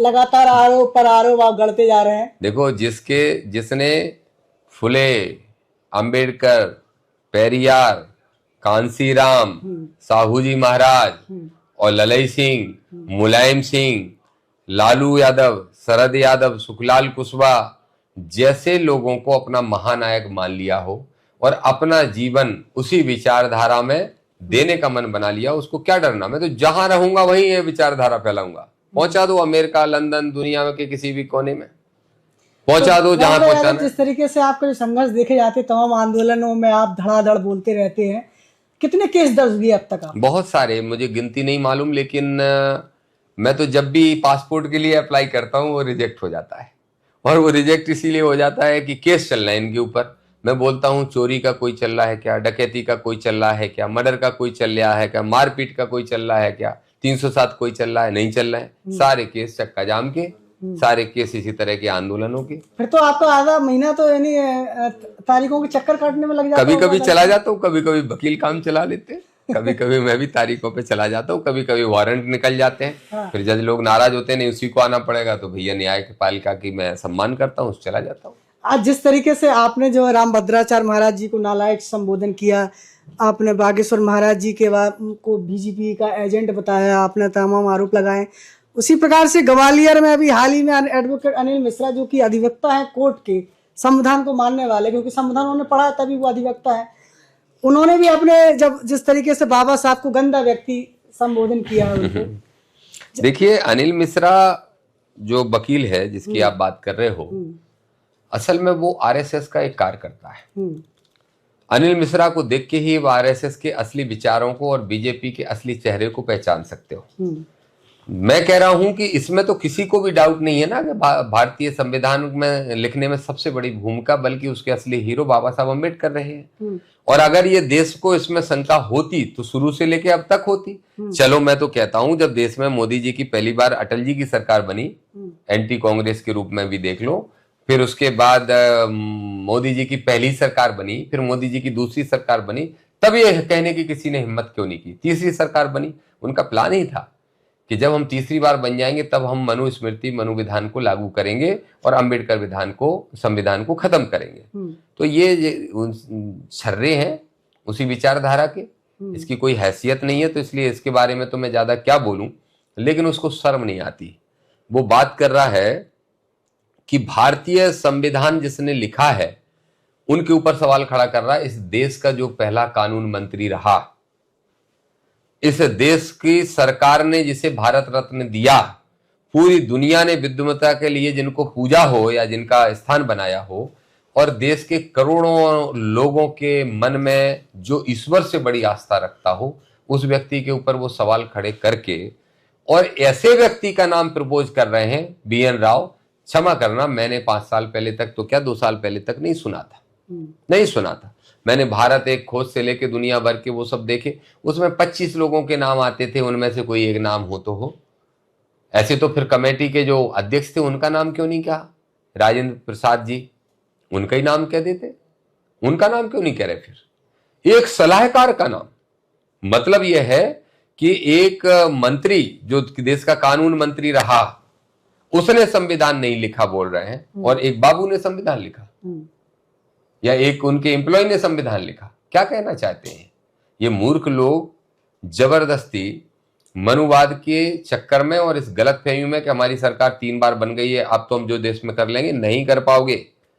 ये हमारा देश है, मूल्यवासियों का देश है, पिछड़ों का देश है, हमारा देश है, हमारा ही देश रहेगा, हमारा संविधान चलेगा। मेरे दादाजी का बड़ा संरक्षण रहा मुझे, स्वर्गीय श्री पूरन सिंह जी का, और उनको मैं बहुत याद करता हूँ, मिस भी करता रहता हूँ। मेरे जीवन में, मेरे विचारों में सबसे ज्यादा वही समाये हैं, क्योंकि मैं उनसे बहुत तार्किक बातें करता था। एक बार मेरा एक्सीडेंट हो गया और मैं फिर भी बाइक से वो एक्सीडेंट से उठ के और उनके पास पहुंच गया। रात में वो जग रहे थे, तो उन्होंने कहा क्या हुआ बेटा? मैंने कहा एक्सीडेंट हो गया, ऐसा ऐसा। बाइक चला रहा था मैं, स्टूडेंट लाइफ की बात है। वो बोले कि हे भगवान, ईश्वर ने बचा लिया। मैंने कहा ईश्वर ने कैसे बचाया? देखिए मैं तब से तर्क करता हूँ। तो उन्होंने कहा ईश्वर ने नहीं बचाया तो किसने बचाया? उसकी मर्जी के बगैर ना पत्ता हिले ना कोई, वो ऐसा दोहा सुनाते थे कुछ। तो हमने कहा गिराया फिर किसने? जिसकी मर्जी के बगैर पत्ता नहीं हिलता तो फिर गिराया किसने? उसी ईश्वर ने गिराया। तो वो हंस के रह जाए। फिर कहते थे तू बहुत कुतर्क करता है। हमने कुतर्क नहीं, इसको तर्क कहते हैं दादा, इसका सही जवाब दो, नहीं तो दिलवा दो किसी विद्वान से। वही कहते थे लीक लीक सबरे चले, लीक ही चले कपूत, बिना लीक तीन ही चले, शायर सिंह सपूत। तो मैं उनसे पूछता था कि कपूत कैसे जब लीक पे चल रहा है? तो उनका अर्थ रहता था कि लीक लीक सबरे चले। तो एक साधारण सी उदाहरण में वो समझा देते थे कि नदी का पानी जिधर बह रहा है वहां तो सभी बहेंगे, जिसमें कचरा भी ज्यादातर शामिल होगा, ज्यादातर कचरा ही शामिल होगा, या मृत आदमी पास शामिल होगा, लकड़ी शामिल होगी, या मृत जानवर की हड्डियां डली होंगी, वो शामिल होंगी। बिना लीक तीन ही चले, शायर सिंह सपूत। तो जो शायर होगा उसको कोई नहीं रोक सकता, उसकी कोई लीक नहीं होती।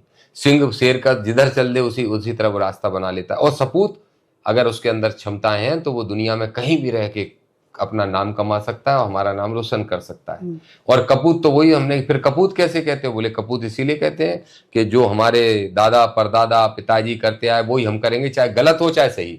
तो मैंने कहा फिर मैं वो नहीं करूंगा जो आप करते आ रहे हो, क्योंकि मुझे आपकी विचारधारा से मैं सहमत नहीं हूं। तो मैं तो 18-16 साल का था तब से ही बहस करता था। तो मैं यही कह रहा हूं कि मेरी आइडियोलॉजी मेरी अकेली नहीं है, ये सदियों से चली आ रही है।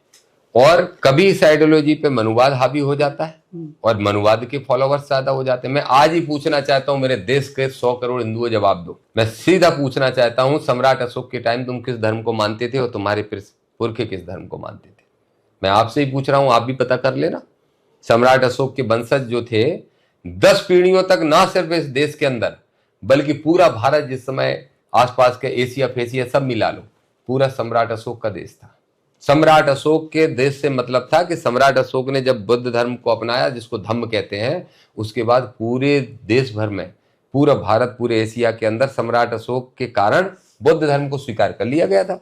अब फिर बताओ, अब मंदिरों की बात होती है कि ये मस्जिद खोद के देख लो, इसके नीचे शंकर जी का मंदिर मिलेगा। तो फिर मैं ये भी पूछता हूं कि उसको और खोद के देख लो, उसके नीचे तथागत गौतम बुद्ध का मंदिर मिल जाएगा। तो ये जो धर्म की लड़ाइयां हैं, इनमें हम नहीं पड़ना चाहते। जिस का शासन रहा उसने अपने धर्म को स्थापित करने की कोशिश की। मैं इसके लिए अंग्रेजों को धन्यवाद दूंगा। अंग्रेजों के पहले, अगर मान लो पहले सनातन धर्म था, तो फिर सम्राट अशोक ने अगर धर्म को अपना लिया बुद्ध को, तो बुद्ध की सब जगह मूर्तियां लग गई, मंदिर बन गए। उसके बाद वो कौन सा मित्र, विश्वामित्र कौन सा मित्र था, मैं नाम भूल गया, 10वें वंशज का सेनापति, सम्राट अशोक के 10वें वंशज का सेनापति, उसने फिर से ये धर्म जिसको आप और सब मान रहे हो आजकल, उसको फिर से जिंदा करने के लिए फिर सारे बौद्ध धर्मों को तोड़ के और फिर उनके ऊपर ये जो आजकल देवता बैठे हैं उनकी मूर्तियां बना दी। अच्छा ये देखो ये धर्म कितना कमजोर है, देवताएं कितने कमजोर हैं, क्या बोलोगे आप? देखिए देवता कभी लड़ता नहीं, धर्म कभी लड़ता नहीं, ये अपने स्वार्थ के लिए लोग लड़ाते रहते हैं। उसके बाद जब मुगल आ गए तो इनने इनको तोड़ के मजारें बना दी, मस्जिदें बना दी। तो मैं आज भी ये कहूंगा कि जिस धर्म की हम बात करते हैं उस धर्म की जड़ों तक पहुंचो, और आप जैसे सब पढ़े लिखे लोग जो साथी हैं उनको जरूर अध्ययन करना चाहिए कि हमारे धर्म का उद्गम कहाँ से हुआ। जब उद्गम को अगर आपने जस्टिफाई कर दिया तो मुझे बता देना, मैं उसी धर्म में 25-30 साल पड़ा बड़ा हूं, मैं भी उसी धर्म को फॉलो करने लगूंगा और उन्हीं सारी मान्यताओं को मानने लगूंगा।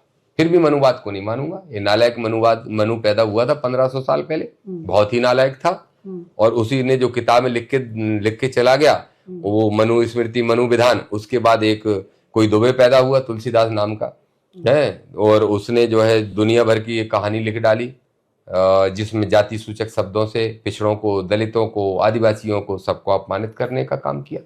ऐसे किसी ग्रंथ को हम नहीं मान सकते, किसी कीमत पे नहीं मान सकते, चाहे दुनिया रूठे चाहे जहान रूठे, इसकी हमको परवाह नहीं, और इसलिए वोटों की भी परवाह नहीं। आज करवा चौथ का दिन है, आज तमाम बहनें करवा चौथ का व्रत रख रही है, ये इंटरव्यू भी करवा चौथ के दिन हम ले रहे हैं। अच्छा। तो भाभी जी आपकी लंबी उम्र के लिए करवा चौथ का व्रत नहीं रखती? नहीं, मैं करवा चौथ में विश्वास नहीं रखता, और करवा भाभी जी रखती है या नहीं रखती? नहीं, कोई भी रखे मुझे इससे फर्क नहीं पड़ता, रखें या ना रखें, मैं तो मैं उपलब्ध नहीं हो पाता हूँ। अगर कोई देख, मैंने क्या कहा कि अपनी अपनी विचारधारा है, जैसे आपने पूछा इसमें अभी भी भगवान श्री कृष्ण की तस्वीर लगी है, लेकिन आपने ये नहीं पूछा तथागत गौतम बुद्ध की भी तो लगी है। तो एक इधर मेरी विचारधारा दिख रही है, इधर परिवार के अन्य सदस्यों की विचारधारा दिख रही है। अगर इधर वाले व्रत रख के इधर वाली विचारधारा को दबाना चाहेंगे तो वो ना दबेगी। हमारे पास समय है तो हम उपलब्ध हो जाएंगे, और नहीं उपलब्धता है तो नहीं होंगे। वैसे भी करवा चौथ का जो महत्व है वो हिंदू धर्म से कहीं नहीं है, कहीं उसका कनेक्शन नहीं है। मैं तो अपनी माता जी को व्रत रखते देखता था, तीज का शंकर पार्वती का कुछ कनेक्शन बताया जाता था, तो मंदिर बनते थे, ये करते थे, साड़ियों वाड़ियों का कुछ सजा के बनाते थे, रात भर शायद निर्जला बोलते हैं क्या, उपासी रहती थी। ये तो मैंने करवा चौथ का जो चलन है वो लगभग आज से 20 साल पहले शुरू हुआ और तेजी में बढ़ता जा रहा है। और आप देखते जाना, क्योंकि बीवियों की बातें अक्सर सभी मानते हैं मुझे छोड़ के, तो आप देखते जाना कि बहुत तेजी में ये बढ़ते बढ़ते ऐसा होगा कि दिवाली, दशहरा, ईद और ये होली, इन 4 बड़े त्योहारों से भी बड़ा इस देश में करवा चौथ का त्योहार बनने की तरफ अग्रसर है, और बन जाएगा, क्योंकि ये मार्केटिंग है, टीवी न्यूज चैनल इन सब ने चलाया, एक बहुत बड़ा मार्केट बन के तैयार हो गया। लंबी आयु होती है कि नहीं होती है, क्या कहेंगे आप? आयु जितनी आपके कर्मों से होगी, आपकी आदतों से होगी, उतनी ही रहेगी। ना कोई लिखा के आता है, ना कोई लिखा के जाता है। जैसे कर्म आप यहाँ पे करोगे, जैसा आपकी दिनचर्या होगी, जितने अच्छे वातावरण में रह के, जितनी अच्छी सोच से अच्छे कर्म कर पाओगे, उतनी आयु आपको मिलेगी। ना किसी के कहने से घटती है, ना किसी के कहने से बढ़ती है। एक बड़ा सवाल करना चाहेंगे, जिस तरीके से आज आपकी प्रेस वार्ता में आपने एजेंडा निकाला है, भारत के प्रधानमंत्री माननीय नरेंद्र मोदी जी को आपने पत्र भी लिखा है कि बाबा साहब के जो अनुयायी थे, का नाम क्या है? नहीं, बाबा साहब के मैंने वो 5 सूत्री पत्र है। मेरा सवाल काशीराम, बाबा काशीराम जी के लिए, काशीराम साहब के लिए काशीराम साहब को भारत रत्न दिलाने की आपने मांग की है। अभी तक ये मुद्दा किसी ने नहीं उठाया, जो आपने पहली बार उठाया है कि काशीराम साहब को भारत रत्न मिलना चाहिए। ये मुद्दा हमारे दलित पिछड़ा समाज संगठन ने उठाया था, हमारे प्रदेश अध्यक्ष जी ने उठाया था। भोपाल में इस मुद्दे को लेके हमने मुख्यमंत्री को ज्ञापन भी दिया था, और उसमें मांग ये थी, 2 मांगे थी। पहली मांग कि महात्मा ज्योतिबा फुले, माता सावित्रीबाई फुले और कांशीराम साहब, इनको भारत रत्न दिया जाए। ये इस मुद्दे को 3-4 महीने हो गए। उसके बाद दूसरा एक साथ में मुद्दा ये था, जो मैंने बहुत महत्वपूर्ण मुद्दा आज भी मांग की प्रधानमंत्री जी से, कि ये जो हमारे देश के महानायक हैं, उनकी तारीफ तो सब करते हैं, महानायकों को भूल जाते हैं। तो इसलिए हमने मांग की है कि माता सावित्रीबाई फुले और माता फातिमा शेख, ये दोनों इस देश की पहली महिला शिक्षिका हैं। इनको पाठ्यक्रम में शामिल किया जाए, 6 से 8 के बीच में बच्चों को पढ़ाया जाए, 6 क्लास से लेकर 8 के बीच में। इसके साथ साथ जैसे हमने कहा कि अंग्रेजों से लड़ाई लड़ने वाली माता अवंतीबाई हो, चाहे माता झलकारी बाई हो और चाहे लोक माता अहिल्याबाई हो, जिन्होंने इस देश में निष्पक्षता की, राजपाट की और एक मानवता की मिसाल पेश की है, इन सब को 6 से 8 की क्लास के बीच इनको विस्तार से पढ़ाया जाए। बच्चों को कम से कम एक पाठ 2-2 पेज का होना ही चाहिए, ताकि वो जाने कि इस देश के असली महानायक और असली महानायिकाएं कौन है। तो मैं कांसीराम साहब के भारत रत्न की मांग करता ही हूँ, महात्मा फुले, सावित्रीबाई फुले के लिए भी भारत रत्न की मांग करता हूँ, और साथ में इन सभी महानायकों को पाठ्यक्रम में शामिल किया जाए, इसकी भी मांग की आज मैंने। आपने एक मांग और बड़ी मांग की है कि जो बाबा साहब पर जो उंगली उठ रही है, बाबा साहब पर जो आरोप लगाए जा रहे हैं, उन पर राष्ट्रद्रोह का मुकदमा दर्ज होना चाहिए। मैंने 2 और मांगे की हैं, और उसमें पहली मांग यह है कि बाबा साहब पे, संविधान पे कोई भी अगर उंगली उठाने के साथ साथ अपमानजनक टिप्पणियां करता है सोशल मीडिया के माध्यम से, न्यूज चैनलों के माध्यम से, जैसे ये अंधा बाबा करता है, तो इस तरीके की अगर कोई करता है तो इन पर राष्ट्रद्रोह का मुकदमा चलना चाहिए, बिल्कुल चलना चाहिए। इससे नीचे की 323 पेज धाराओं से कुछ नहीं होने वाला। ये वकीलों जैसे ये ग्वालियर का वकील है, नालायकी लगातार करते जा रहा है, इन पर राष्ट्रद्रोह का मुकदमा एक बार चले, ये जेल जाए, इनकी भाषा सुधर जाएगी, उसी संविधान की मदद से ही बाहर आ पाएंगे, नहीं तो आ भी ना पाएंगे। एक चीज। दूसरा, हमने एक और मांग की, इस मध्य प्रदेश के अंदर 5700 कुछ मंदिर धर्मस्व विभाग में रजिस्टर्ड है। देश के अंदर जितने भी धर्मस्व विभाग में मंदिर रजिस्टर्ड है सरकारी आंकड़ों में, उनमें हमने मांग की है कि हर हाल में आरक्षण वहां भी लागू करो अगर हम सनातनी हैं। अगर यादव, गुर्जर, दांगी, रावत, पाल, बघेल, कुर्मी, लोधी, कुशवा, सेन, नाई और ये हमारे एससी वर्ग के भाई, अगर ये भी सनातनी हैं, जो तुम कहते हो सारे हिंदुओं एक हो जाओ, कैसे एक हो जाओ? मंदिर के चौकीदार बनने के लिए। मैं आपको किस्सा सुनाता हूं। मैं जब मथुरा जाया करता था भगवान श्री कृष्ण को मूर्त रूप में मानते हुए, तो जब मैं बांके बिहारी के मंदिर गया तो मेरे साथी जो रास्ते भर से जा रहे थे, मैं कंफ्यूजन में था, इस बात का मैं शोध कर रहा हूं काफी साल से, उस समय शुरू कर दिया था। तो मैंने कहा मुझे जाना चाहिए कि नहीं जाना चाहिए, तो लोगों ने कहा एक बार चल के तो देखो, तुम नास्तिक हुए जा रहे हो। तो मैं सबसे पहले तो राजा भैया आपको एक बात बताऊंगा, लोग कहते हैं कि दामोदर यादव नास्तिक है, मैं कहता हूं मैं नास्तिक हूं ही नहीं, मेरी इतनी महान शख्सियतों में आस्था है, इसका मतलब मैं आस्तिक हूं। यह किसने कहा कि वही आस्तिक होगा जो ढोंग और आडंबर में विश्वास करेगा? आस्तिक मतलब आस्थावान। तो मेरी आस्था इन महापुरुषों में है, भारत के संविधान में है। तो ना मैं नास्तिक, और फिर बोलते हैं नहीं नास्तिक तो आस्तिक तो वही होते हैं जो ईश्वर को मानते हैं। तो मैंने एक नया नाम दे दिया कि दामोदर यादव ना नास्तिक है, ना दामोदर यादव आस्तिक है, दामोदर यादव वास्तविक है। जो वास्तविकता है उसको स्वीकार करेगा, जो झूठी कहानियां हैं उनको स्वीकार नहीं करेगा, या काल्पनिक कहानियों को जब तक निष्कर्ष पर नहीं पहुंच जाएगा तब तक स्वीकार नहीं करेगा। तो ऐसे ही मेरे साथी ले गए वृंदावन, और वृंदावन में रास्ते भर समझाते गए कि तुम इधर उधर जन्मभूमि और गिरिराजी होके आ जाते हो, यहां चलो, यहां बांके बिहारी के मंदिर में तुम्हें सुकून ना मिल जाए तो बताना। अच्छा, अब मैं ये अनुभव आपसे शेयर कर रहा हूं, आप अच्छे पत्रकार हैं इसलिए मैं एक तो वहां जी की घटना और ये आपसे ही शेयर कर रहा हूं। जब मैं वहां पहुंचा और मैंने ईश्वर के हाथ जोड़ने के लिए आगे बढ़ रहा था, मेरे साथ 2-3 गाड़ी चाहे 10-20 लोग रहते ही है, तो सब लोगों ने नेताजी नेताजी कहा। तो देखिए, एक तो नेता है तो मंदिर में स्पेशल अटेंशन क्यों? क्या ईश्वर के यहाँ भी नेता और अभिनेता और गरीब और मजदूर के लिए सब अलग अलग स्थान होंगे? ये सब इन दुकानदारों ने बनाए हैं, नालायक मनुवादी लोगों ने। अब वहां जब मैं जा रहा था तो सबसे पहले कहा नेताजी नेताजी, तो एक जो मेन गेट पे खड़े थे वो पाल थे होशंगाबाद जिले के, तो उनने कहा आ जाइए। अब हम आगे बढ़ गए तो वो पाल साहब क्या कर रहे थे मालूम? मंदिर के बाहर चौकीदारी, जहां जूते चप्पल रखे जाते हैं, वहां खड़े थे। उसके बाद जब मैं अंदर एंट्री किया और जब अंदर पहुंचा तो एक और चौकीदार गेट पे खड़े थे, जो बड़ा सा गेट बना है। तो उनका मैंने नाम देखा, दोनों की मैंने वो पढ़ी, लिखे रखा था उनने, वो उससे धागे से लिखवा रखा था। इनको बेचारों को प्लेट भी नहीं दी जाती नाम की बनवा के। तो उस पर उनने लिख रखा था फलाने यादव। तो किसी ने बोला कि दामोदर यादव जी हैं वहां के नेता। अरे आइए आइए, वो भी बेचारे ले गए थोड़े आगे तक, 10 कदम ले जाके बोले बस भाई साहब हमारी रेंज यहीं खत्म है, इससे आगे दूसरों की रेंज चालू होती है। मैंने कहा किसकी? बोले ये दीक्षित जी, वो शुक्ला जी, वो मिश्रा जी। मैंने कहा ये कौन है? बोले वो जो एक प्रसाद लेके दे रहे हैं वो दीक्षित जी है, जो प्रसाद को आगे बढ़ा के जहां तक पहुंचा रहा है, जिनके हाथ में जा रहा है, जो मंदिर में सामने परोस दे रहे हैं वो शुक्ला जी है, और जो प्रसाद लगा रहे हैं और वो पर्दा खोल रहे हैं, वो बंद कर रहे हैं, वो मिश्रा जी है। तो मैंने कहा तुम चौकीदार ही हो? बोले हाँ। मैंने कहा तुम तो कृष्ण के असली वंशज हो। दोनों ही कृष्ण के असली वंशज हो। यादव हो, पाल हो, अहीर हो या गड़रिया हो, ये तो कृष्ण के असली वंशज है। अगर कृष्ण का अस्तित्व इस दुनिया में रहा है और अगर भगवान श्री कृष्ण को आप मानते हो तो उनको क्या मानते हो? उन्हें गाय चराई, उन्हें भैंस चराई, उन्हें जानवरों को रखा है, उनका संरक्षण के लिए इंद्र का घमंड तक तोड़ा है, तो फिर तुम तो उनके असली वंशज हो। एक गड़रिया, एक अहीर, और दोनों बाहर चौकीदार बने खड़े हैं।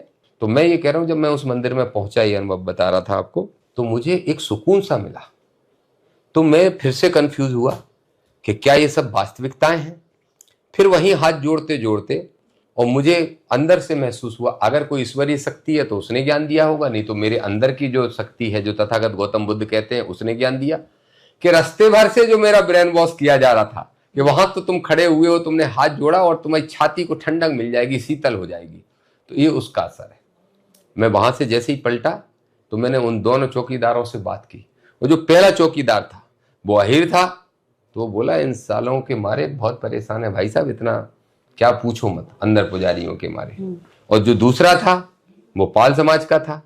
ठीक उसी ने भी इसी तरह के शब्द किए, लेकिन उतने कठोर शब्द नहीं बोल रहा था वो बेचारा। तो ये दोनों भाई इस तरीके से कष्ट में थे। तो मैं ये कहना चाहता हूं कि वहां से लौटने के बाद और फिर मैंने सोचा कि जो वास्तविक है उस पर भरोसा करना चाहिए, उसी को स्वीकार करना चाहिए, इसलिए अब मैं वास्तविक बन गया। जी, एक बड़ा सवाल करना चाहेंगे। जिस तरीके से आपने कहा कि भगवान श्री कृष्ण यादव वंश के थे, तो भगवान श्री कृष्ण की गीता थी, तो उनको भागवत कथा कहने का अधिकार क्यों नहीं है? इस पर बड़ा बवाल हुआ इटावा जिले के अंदर। उनको भागवत कथा क्यों नहीं करना चाहिए, आप ये बताइए। इसलिए नहीं करना चाहिए कि इसमें हमारे पूर्वजों की गलती रही है, और आज हम अगर वही गलती करेंगे तो आप याद रखना, हमारी पीढ़ियां हमको माला नहीं पहनाएंगी फोटो पे, ये ध्यान रखना। क्योंकि हम पढ़े लिखे हैं, हमको ये समय मिल गया, समय परिवर्तन के कारण हमें इतनी जागृति आ गई है। अगर हम भी ऐसे ही मूर्ख बने रहे तो हमारी पीढ़ियां हमसे नफरत करेंगी। हमारे पुरखों ने उस ब्राह्मणवादी व्यवस्था को, उस मनुवादी व्यवस्था को ना सिर्फ माना बल्कि अपने कर्म का लेखा मान लिया। और जो उन्होंने गलत बातें लिखी थी कि चाहे कितना भी मूर्ख ब्राह्मण हो उसका सम्मान करो, और शूद्र कितना भी विद्वान हो उसको सम्मान मत दो। सबसे पहले तो ओबीसी के जो लोग हैं, ये जो अपने आप में जमींदार हैं, यादव, गुर्जर, पाल, कुशवा, डांगी, रावत, कुर्मी, लोधी, जितने भी हैं, ये जो जमींदार लोग हैं जिनके पास जमीनें हैं, इनने अपने आप को शूद्र मानने से इनकार कर दिया। तो मेरा आपसे पहला सवाल राजा भैया यही है, आप पाल समाज में आते हो, ओबीसी में आते हो। ओबीसी तो बाद में बना, पहले तो आप एक वर्ण में आते थे ना। पहले मनु जो नालायक आदमी हुआ है उसने तो 4 वर्ण बनाए थे, एक ब्राह्मण वर्ण, एक क्षत्रिय वर्ण, और एक वैश्य वर्ण, और एक शूद्र वर्ण। अब आप बता दो आप किस में आते हो। अगर आप क्षत्रियों में आते हो तो आपके लाहौर से लेके दुनिया भर के जो बड़े बड़े क्षत्रिय बनते हैं, ठकुराज वाले, जिनको ब्राह्मण कहता है कि ये पूरे सम्मान लायक नहीं है, फिर भी उन्हीं के पीछे लगे रहते हैं, तो उन क्षत्रियों के यहाँ कोई रिश्ता हमारा तुम्हारा हो सकता है क्या? नहीं हो सकता, क्योंकि वो लोग हमें क्षत्रिय नहीं मानते, आप अपने आप मानते रहो। तो जब आप क्षत्रिय में नहीं आते, ब्राह्मण में नहीं आते, और आप वैश्य में नहीं आते, तो फिर शूद्र में आते हो। लेकिन जमींदार लोगों ने कहा नहीं, हम शूद्र नहीं हो सकते। अरे वर्ण व्यवस्था में वो मनु क्या बना के गया था तुम्हें? अच्छा, जो मनु बना के गया वही तुलसीदास द्विवेदी ने लिख दिया आपके बारे में, वही तो उनने लिख के गए, जाति सूचक शब्द लिख लिख के अपमानित करके गए। सारी चौपाइयां में रट के बता दूंगा, और कोई चैलेंज करे तो कोर्ट में भी सिद्ध कर दूंगा। तो मेरा कहना यह है कि इन्होंने जो अपनी दुकानें सजाई हैं बाद में, और जो अलग से कुछ ग्रंथ फ्रंथ लिख के और ऐसी कुछ उपकथाएं लिख के आपको ऐसा बना दिया कि आप ब्राह्मणों को श्रेष्ठ मानो और आप नीचे रहो, निकृष्ट रहो। कथा पढ़ने का हक अगर वो यादव को, गुर्जर को दे देंगे, पाल को, कुशवा को, केवट को, लोधी को दे देंगे और कुर्मी को दे देंगे, तो उनकी दुकानें बंद नहीं हो जाएगी। उनकी दुकानें तो इसी से चल रही, इसी से उनको सत्ता सुख मिल रहा है। तो इसलिए किसी कीमत पे वो ये हमको सम्मान नहीं देना चाहते। मैं एक बात और कहूंगा, बहुत अच्छी बात आपने याद दिला दी। पाल समाज में, कुशवा समाज में और यादव समाज में मुझे देखने में आ रहा है, लोधी समाज में ज्यादातर देखने में आ रहा है, इन 4-5 जातियों में, कि इनकी जो ये सब जो 4-5 जातियां हैं, इन जातियों के अंदर बहुत कथावाचक आजकल हो रहे हैं। उन सभी कथावाचकों से मैं हाथ जोड़ के निवेदन करता हूं, आप खूब कथाएं करिए, लेकिन कुछ कथावाचकों को मैं आजकल सुन रहा हूं जो भागवत की भी कथाएं करते हैं। मेरे ओबीसी के भाई बहनों, आप समझो, जो कथाएं कर रहे हो, आप उन कथाओं में आपके पास विकल्प है कि आपको क्या कहानी सुनानी है और क्या नहीं सुनानी है, क्योंकि पूरा ग्रंथ तो सुनाते नहीं है 7 दिन के अंदर। तो जहां पे एक जाति विशेष को श्रेष्ठ बताया गया हो और आपको निकृष्ट बताया गया हो, उन ग्रंथों को पढ़ना बंद कर दीजिए, उन चैप्टर को पढ़ना भर बंद कर दीजिए। पहली चीज तो ये आप कर दो। दूसरा, साथ में ये संदेश देना शुरू कर दो कि अगर ये धर्म सनातन हमारा है तो सबका है, और सबका है तो हमारा है, किसी एक की बापौती नहीं है। ऐसा एक किसी कथावाचक ने बोला अभी, एक किसी लड़की ने, मैंने सुना, ये धर्म किसी एक के बाप का नहीं है, हमारा है, सबका बराबरी का हक है, ये कथा पढ़ने का हक हमारा किसी एक का नहीं, हमारा सबका। ये बोलना शुरू कर दो। और मैं विनती करूंगा कि ये कथाओं के साथ साथ थोड़ा सा भारतीय संविधान भी जानने लगो और थोड़ा सा महापुरुषों के बारे में जान लगो, ये जरूरी है। अब जिस तरीके से आपने कहा कि ये सब सनातनी हिंदू हैं, चाहे आपके दलित ओबीसी हो, सब हिंदू हैं, आप मानते हैं? वो ऐसा नारा लगाते हैं कि हम सब हिंदू हैं, वो ऐसा नारा लगाते हैं। भाजपा कहती है कि ये हम सब हिंदू हैं, भाजपा आरएसएस सब कहते हैं। हाँ, जब इनको 27% आरक्षण मिलने की जब बात आती है तो फिर क्यों मिर्ची लग रही है? इसलिए क्योंकि वो हिंदू हमको बनाते हैं अपने स्वार्थ की पूर्ति के लिए। हाँ। लेकिन जब उनका स्वार्थ पे ही डाका डलने लगेगा, उनके हक पे डाला, जिसको वो हक समझते हैं, जिसको वो बापोती समझ के रखे हुए हैं सदियों से, उस पे जब डाका डलने लगेगा तो फिर हिंदुत्व इनका पीछे हो जाता है। देखिए, महात्मा फुले के ऊपर एक फिल्म आई थी अभी, महात्मा ज्योतिबा फुले के ऊपर, आप सबको देखना चाहिए। उसमें महात्मा ज्योतिबा फुले के ऊपर भी केस किया गया था, और कोर्ट में इस बात पे केस किया गया कि महात्मा ज्योतिबा फुले जो शादियां करा रहे हैं, विवाह करा रहे हैं, वो हिंदू परंपरा के अनुसार नहीं है, और ये काम करने का अधिकार सिर्फ और सिर्फ ब्राह्मण जाति के लोगों को होता है। जब उनके ऊपर केस चला, और केस में जब अंग्रेजों का शासन था, तो अंग्रेजों का जो जज था, ब्रिटिश हुकूमत का, तो वो बड़े ऐसा बताते हैं कि काफी न्यायप्रिय थे तब तक जब तक उनकी सरकार के खिलाफ कोई मामला नहीं हो। तो जज ने कहा कि हाँ बिल्कुल ठीक है, क्यों नहीं कर सकते पूजा। तो उनसे कहा गया कि जैसे आपके यहाँ फादर होता है चर्च के अंदर, और फादर ही शादी करा सकता है क्या कोई और? तो उन्होंने कहा नहीं, फादर ही करा सकता है। तो बोले ऐसे ही हमारे हिंदू धर्म में सिर्फ ब्राह्मण शादी करा सकता है और कोई दूसरा नहीं करा सकता। तो जज ने कहा ये बात तो सही है, ब्राह्मण ही करा सकता है, जैसे हमारे यहाँ फादर करा सकता है, तो मिस्टर फुले, ज्योतिबा फुले, आप नहीं करा सकते? तो ज्योतिबा राव फुले ने कहा, उनके वकील ने कहा, उन्होंने खुद ने कहा कि साहब एक बात बताइए, आपके फादर जाति के हिसाब से बनते हैं या कर्म के हिसाब से बनते हैं? तो बोले हमारे यहाँ तो कर्म के हिसाब से बनते हैं। और बोले यहाँ जाति के आधार पे एक अधिकार दिया जा रहा है, दूसरे से छीना जा रहा है।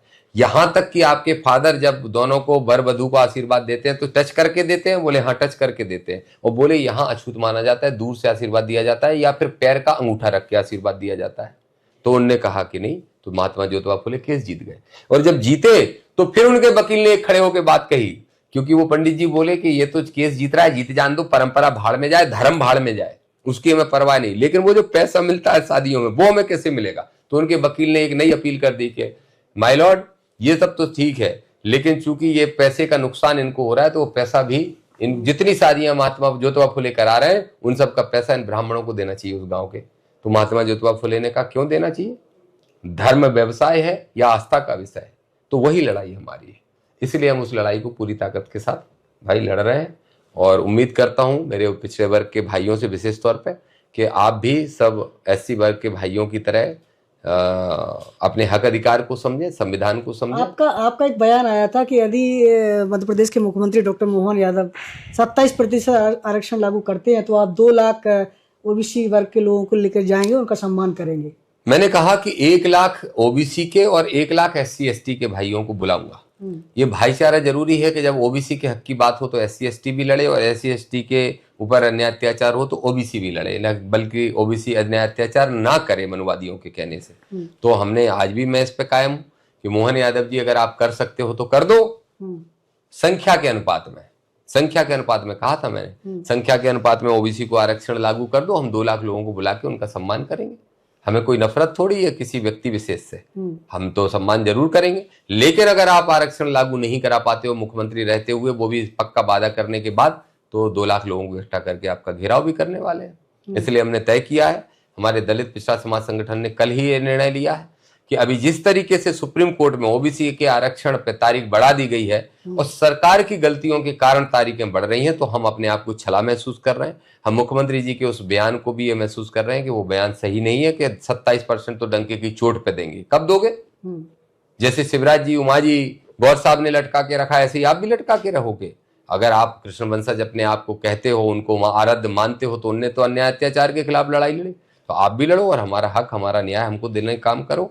और नहीं करोगे तो फिर हमने तय कर लिया कि 12 नवंबर को, अगले महीने में, 1 महीने तक पूरे मध्य प्रदेश में, खासतौर पर ग्वालियर चंबल संभाग में, भिंड जिले में, मुरैना जिले में, दतिया में, ग्वालियर में, शिवपुरी में, अशोकनगर में, निवाड़ी में, आसपास के 10-15 जिलों में तो मैं खुद कम से कम 50 सभाएं करूंगा और सबका आह्वान करूंगा और लाखों लोगों को लेके और भोपाल में बैठ जाऊंगा। और जब तक आरक्षण ओबीसी के लिए लागू नहीं करा लूंगा तब तक वहां से नहीं हटूंगा, जब तक बाबा साहब का और संविधान का विरोध करने वाले लोगों पर राष्ट्रद्रोह का मुकदमा नहीं कायम करवा लूंगा, तब तक नहीं हटूंगा। तो आप इसके लिए आप आंदोलन करेंगे राष्ट्रद्रोह मुकदमा दर्ज कराने के लिए? निश्चित रूप से। चाहे वो ग्वालियर के एडवोकेट अनिल मिश्रा हो या आनंद स्वरूपा महाराज जी हो।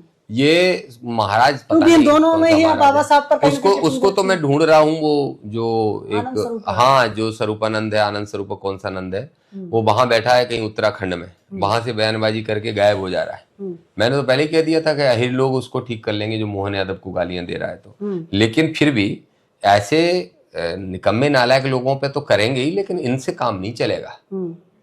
अपमान तो वो तथाकथित जगत गुरु भी कर रहा है, वो भी भारतीय संविधान का अपमान है। जो तथाकथित जगत गुरु कह रहा है वो भी भारतीय संविधान का अपमान है, जो इस देश को हिंदू राष्ट्र बना दो और मुस्लिमों के प्रति नफरत फैला दो, ये जो कर रहा है उनका चेला पर्ची वाला, ये भी निश्चित रूप से भारतीय संविधान का अपमान है। राष्ट्रद्रोह, तो भारतीय संविधान का अपमान करोगे तो राष्ट्रद्रोह होना चाहिए। भारत में अगर विखंडन कराना चाहोगे, समाज में वैमनस्यता फैलाओगे तो क्या होना चाहिए। इसके साथ साथ जो अंधविश्वास फैलाते हैं, जो अंधविश्वास, जो ऐसा ज्ञान देता हो कि कोई बच्चा ना पढ़े, 12 महीना ना पढ़े, वो तो बेलपत्र चिपकाया है तो पास हो जाएगा, उस पर राष्ट्रद्रोह का मुकदमा चलना चाहिए। एक कोई अनुरुद्धाचार करके है, वो कहता है कि सीजीआई के सीने को फाड़ देते विष्णु भगवान। CGI chief justice of India पे बयान दे रहा है, उसी के बयान की बदौलत किसी की हिम्मत पड़ी कि उन पे जूता फेंकने का काम हो रहा है, उस पर राष्ट्रद्रोह का मुकदमा चलना ही चाहिए। जिसने सीजीआई पे जूता फेंकने के दुस्साहस किया जातिगत सोच के कारण, उस पर राष्ट्रद्रोह का मुकदमा चलना चाहिए। ऐसे लोगों पे चलना चाहिए जाके पूरे देश के अंदर। एक है कोई देवकी नंदन, या क्या नाम है उसका, हाँ कोई है, वो कह रहा है कि इस देश के शंकराचार्य के लिए राष्ट्रपति का पद आरक्षित कर देना चाहिए। जब भी इस देश में राष्ट्रपति बने सिर्फ शंकराचार्य बने। अच्छा, और धर्म के लोग क्या भांग खा के बैठे हैं? और तुमने जिसको शंकराचार्य मान लिया, पहले 4 शंकराचार्य ही आपस में लड़ते रहते, ये धर्म के 4 शंकराचार्य आपस में एक दूसरे की टांग खींचते रहते, वो कह रहा है शंकराचार्य बना देना चाहिए। ऐसे लोगों पर राष्ट्रद्रोह का मुकदमा होना चाहिए। इसके लिए भी आंदोलन करेंगे और ओबीसी को 13% होल्ड तत्काल हटाया जाए। मैं फिर कह रहा हूं मोहन यादव जी, 13% होल्ड हटा दीजिए, नहीं तो फिर यादव का मुकाबला यादवई से होगा। एक अंबेडकरवादी यादव और दूसरा मनुवादी यादव, देखते हैं कौन जीतता है। दामोदर यादव जी, जिस तरीके से आप इतने सारे जो देश के प्रमुख लोग हैं इन पर आप आरोप लगा रहे हैं, इन पर राजद्रोह केस लगाना चाह रहे हैं, आखिर आपके पीछे वो कौन सी ताकतें हैं जिनके दम पर आप इतना बोल लेते हैं? इस ताकत का नाम है सच्चाई, इस ताकत का नाम है साहस जो मेरे माँ बाप से मुझे मिला, इस ताकत का नाम है वो हिम्मत जो अच्छे कर्मों से मुझे मिली। और मैं ये समझता हूं कि बाबा साहब के पीछे कौन सी ताकत थी, कांसीराम साहब के पीछे कौन सी ताकत थी? अकेले चले थे। उसके बाद मुलायम सिंह यादव जी बहुत गरीब जन्मे, उनके पीछे कौन सी ताकत थी? लालू प्रसाद यादव को तो आधे लोग यादव कहते हैं, आधे लोग कहते हैं कि वो तो मतलब आधे कहते हैं हीर है, आधे कहते हैं ग्वाला है, कुछ कहते हैं गडरिया है, ऐसा उनके बारे में भी कहते हैं। और ऐसे पेरियार के बारे में बोला गया। तो इनके पीछे कौन सी ताकतें थी? हम भी उसी रास्ते पे चले हैं और उम्मीद है कि वही कारवा बनेगा और बड़ा परिवर्तन आएगा। आप जिस तरीके से इस ताकत के साथ बोलते हो, लगातार 2 घंटे से पॉडकास्ट इंटरव्यू, अब 4 घंटे टोटल होने जा रहे हैं, धड़ाधड़ बोलते हो, इतनी ऊर्जा आती कहाँ से आपके अंदर? क्योंकि ये जो बॉडी आपकी देखी जाती थी कुछ साल पहले, आप लगते थे चमकते स्टार, एक हीरो हुआ करते थे, शेर की तरह दहाड़। हालांकि दहाड़ आज भी आपके पास है, लेकिन कहीं ना कहीं दिखने में परिवर्तन हो रहा है। देखिए, ऐसा है कि स्वास्थ्य होना, अस्वस्थ होना, ये हमारे शरीर के प्रति लापरवाही का नतीजा होता है। मैं 3-4 साल से बीमार चल रहा था और मैं अपने चेहरे को देख के खुश हो रहा था और अंदर की कमजोरी को नजरअंदाज कर रहा था। फिर वो कमजोरी मेरे सामने जब सामने खड़ी हो गई आगे, तो फिर उससे हमने संघर्ष किया। हिम्मत बहुत है, मैंने बोला माँ बाप के आशीर्वाद से मिला है, उस DNA से मिला है, उस हिम्मत से मैंने बहुत आसानी से समस्याओं को ठीक कर लिया। उन समस्याओं को ठीक करके चैन नहीं पड़ा, फिर से अपने राजनीतिक सामाजिक क्षेत्र में काम करने उतर पड़ा हूँ। जहां तक बात एनर्जी की है, तो ये एनर्जी गरीबों की दुआओं की है, करोड़ों लोगों की उम्मीदों की है, करोड़ों लोगों की। मैं चुनौती से कहता हूं, मेरे आपके चैनल पे भी, दूसरे 1-2 चैनल और हैं, उन पे भी जो ब्रॉडकास्ट होते हैं, वो 20-20, 30-30 लाख लोग कहां से देख रहे हैं। मैं तो कह रहा हूँ CM और PM का डाल के देख लो, 2 लाख से ज्यादा लोग नहीं निकलेंगे व्यूअर्स। कौन देख रहे हैं? ये वही लोग हैं जिनने उम्मीद बांध रखी है। तो इसलिए उन्हीं की दुआओं से ये ताकत मिलती है, एनर्जी मिलती है, और ये सच्चाई की और हिम्मत है, और आप सब लोगों की दुआएं। मध्य प्रदेश का मुख्यमंत्री मैं खुद को बनते हुए देखना चाहता हूँ। मध्य प्रदेश का मुख्यमंत्री मैं बनूं या मेरा कोई साथी, जैसे ये अमित लोधी आ गए हैं, बल बहादुर पाल घूम रहे हैं, कोई जाटव हमारे साथी हैं, कोई कुशवाहा हमारे साथी हैं। तो ये आपका लक्ष्य है? बिल्कुल लक्ष्य है। हाँ, आप महत्वपूर्ण बात आपने पूछ ली। ये विषय तो बहुत ही महत्वपूर्ण है, और आज आपके ही चैनल से इसकी शुरुआत कर रहा हूँ। ये बहुत इंपॉर्टेंट पॉडकास्ट होने वाला है, इसको संभाल के रखना। ये आप 20 साल तक चलाते रहोगे आगे। इस मध्य प्रदेश में 2028 में गैर कांग्रेस गैर भाजपा की सरकार बनाना मेरा सबसे बड़ा लक्ष्य। इन दोनों की सरकार बनेगी तो अंबेडकरवादी मिशन के साथियों के सहयोग से बनेगी। और मैं आज घोषणा कर रहा हूं कि 2028 में 25 से लेकर 50 विधायक हम बनाएंगे, और दोनों पार्टियों को घुटने पे खड़ा करेंगे कि हमारे बिना सरकार बनाना तो दूर की बात, तुम हमारे सहयोगी बनो, हमारा मुख्यमंत्री बनेगा। और हमारा मुख्यमंत्री बनेगा तो आज मैं कह रहा हूं, बहुत OBC के मुख्यमंत्री बन लिए, सब गुलामी निकले, गुलामी करने वाले। मैं कह रहा हूं इस मध्य प्रदेश में 2 करोड़ आबादी आदिवासी की है, और आदिवासी के अंदर जातिवाद नहीं है। हम चाहे SC वर्ग के लोग हों, 15 जातियों में बटे हैं, चाहे OBC के हों, सैकड़ों जातियों में बटे हैं, और जाति के हिसाब से ही सोच रखते हैं। आदिवासी वर्ग के हिसाब से सोच रखता है। तो इसलिए मैं कहता हूं, एक बार इस मध्य प्रदेश में आदिवासी को भी मुख्यमंत्री बनने का मौका मिलना चाहिए। और मैं कह रहा हूं, कुशवाहा, पाल, ये मैं कह रहा हूं कि पिछड़े वर्ग की वो जातियां जिनको अभी राजनीति में बड़ा सम्मान नहीं मिला है, तो मेरा बस चलेगा तो मैं आदिवासी को मुख्यमंत्री बनाऊंगा, और पाल को, कुशवाहा को, इनमें से कोई भी ऐसी जाति के व्यक्ति को उप मुख्यमंत्री बनवाने के लिए कोशिश करूंगा, और उसके साथ साथ SC वर्ग के व्यक्ति को भी डिप्टी CM बनाने का काम करूंगा। मेरा बस चलेगा तो 2028 के चुनाव के परिणाम जो आएंगे, वो सरकार अलग होगी, विधानसभा अलग होगी, और मुझे पूरा विश्वास है कि हमारे लोग जाग रहे हैं। मेरी ये शिक्षा को, मेरे सपने को जरूर पूरा करेंगे कि मेरा कोई OBC का भाई, एक SC का भाई, 2 डिप्टी CM बने, और एक CM कोई आदिवासी वर्ग का बने। मैं बिना CM बने उन सब के साथ काम करते हुए उस कारवां को और राज्यों में आगे बढ़ाने का काम करूंगा, जो कांसीराम साहब ने किया है। ये इतना आसान समझते हो आप? बिल्कुल आसान नहीं है, और आसान काम दामोदर यादव ने जिंदगी में किया ही नहीं तो दामोदर यादव BJP क्यों छोड़ता? उसी में गुलामी कर रहा होता और आज सत्ता का मालिक बन के बैठा होता। हालांकि मजदूर ही बना जाता, मुझे मालिक नहीं। मुझे मोहन यादव बनना आसान है, दामोदर यादव बनना आसान नहीं है। मोहन यादव बनना आसान है क्योंकि जिस कृष्ण को मानते हो उसी कृष्ण का तक अपमान वही तथाकथित साधु संत कर देते हैं। जिस जाति में जन्मे उस जाति का अपमान रोज करते हैं, जिस वर्ग में जन्मे उस वर्ग का अपमान रोज करते हैं। लेकिन तुम्हें सत्ता चाहिए तो तुम मोहन यादव बने रहो। लेकिन मैं शोषित वंचितों की लड़ाई लड़के कृष्ण को अगर मानते हो और उन्हीं कृष्ण को आराध्य मानते हो, तो उसी रास्ते पे तो असली काम करने का तो मैं काम कर रहा हूँ। बाबा साहब, महात्मा फुले, ज्योतिबा फुले से लेके और कांसीराम साहब तक और मुलायम सिंह जी तक सबने वही काम किया, वही मैं कर रहा हूँ। ऐतिहासिक पुरुष बनने की राह पे हूँ। मुश्किल काम अगर नहीं होगा तो ऐतिहासिक नहीं होगा। 2028 में ऐतिहासिक होगा, 100% ऐतिहासिक होगा। समाज पार्टी का मुख्यमंत्री बनेगा क्या? देखिए, मेरी कोशिश तो यही रहेगी कि भाई चंद्रशेखर आजाद से मैं आपके माध्यम से कहूंगा, सिर्फ उत्तर प्रदेश पे ध्यान ना दो, मध्य प्रदेश पे भी ध्यान दो। और मध्य प्रदेश पे ध्यान देने के साथ साथ उस वादे पे भी ध्यान दो कि जो साहब कांसीराम साहब का काम करने का तरीका था कि दलित और पिछड़े बराबर के एक बैलगाड़ी के 2 पहिए रहेंगे, दोनों वर्गों को एक कर लेंगे तो देश प्रदेश में सरकार बनने में पलक झपकते बन जाएगी। दोनों वर्गों को एक नहीं कर पाएंगे तो वो अपना सपना देखते रहेंगे, हम अपना देखते रहेंगे, अखिलेश जी अपना देखता रहे, बहन जी अपना देखते रहे, किसी का पूरा नहीं होगा। एक बड़ा सवाल करना चाहेंगे, जिस तरीके से OBC में मोहन यादव जी OBC से आते हैं, मुख्यमंत्री जी। जीतू पटवारी जी भी ओबीसी से आते हैं, कांग्रेस के वर्तमान प्रदेश अध्यक्ष हैं। इसके पहले लोकप्रिय मुख्यमंत्री जो है उमा भारती भी रह चुकी हैं।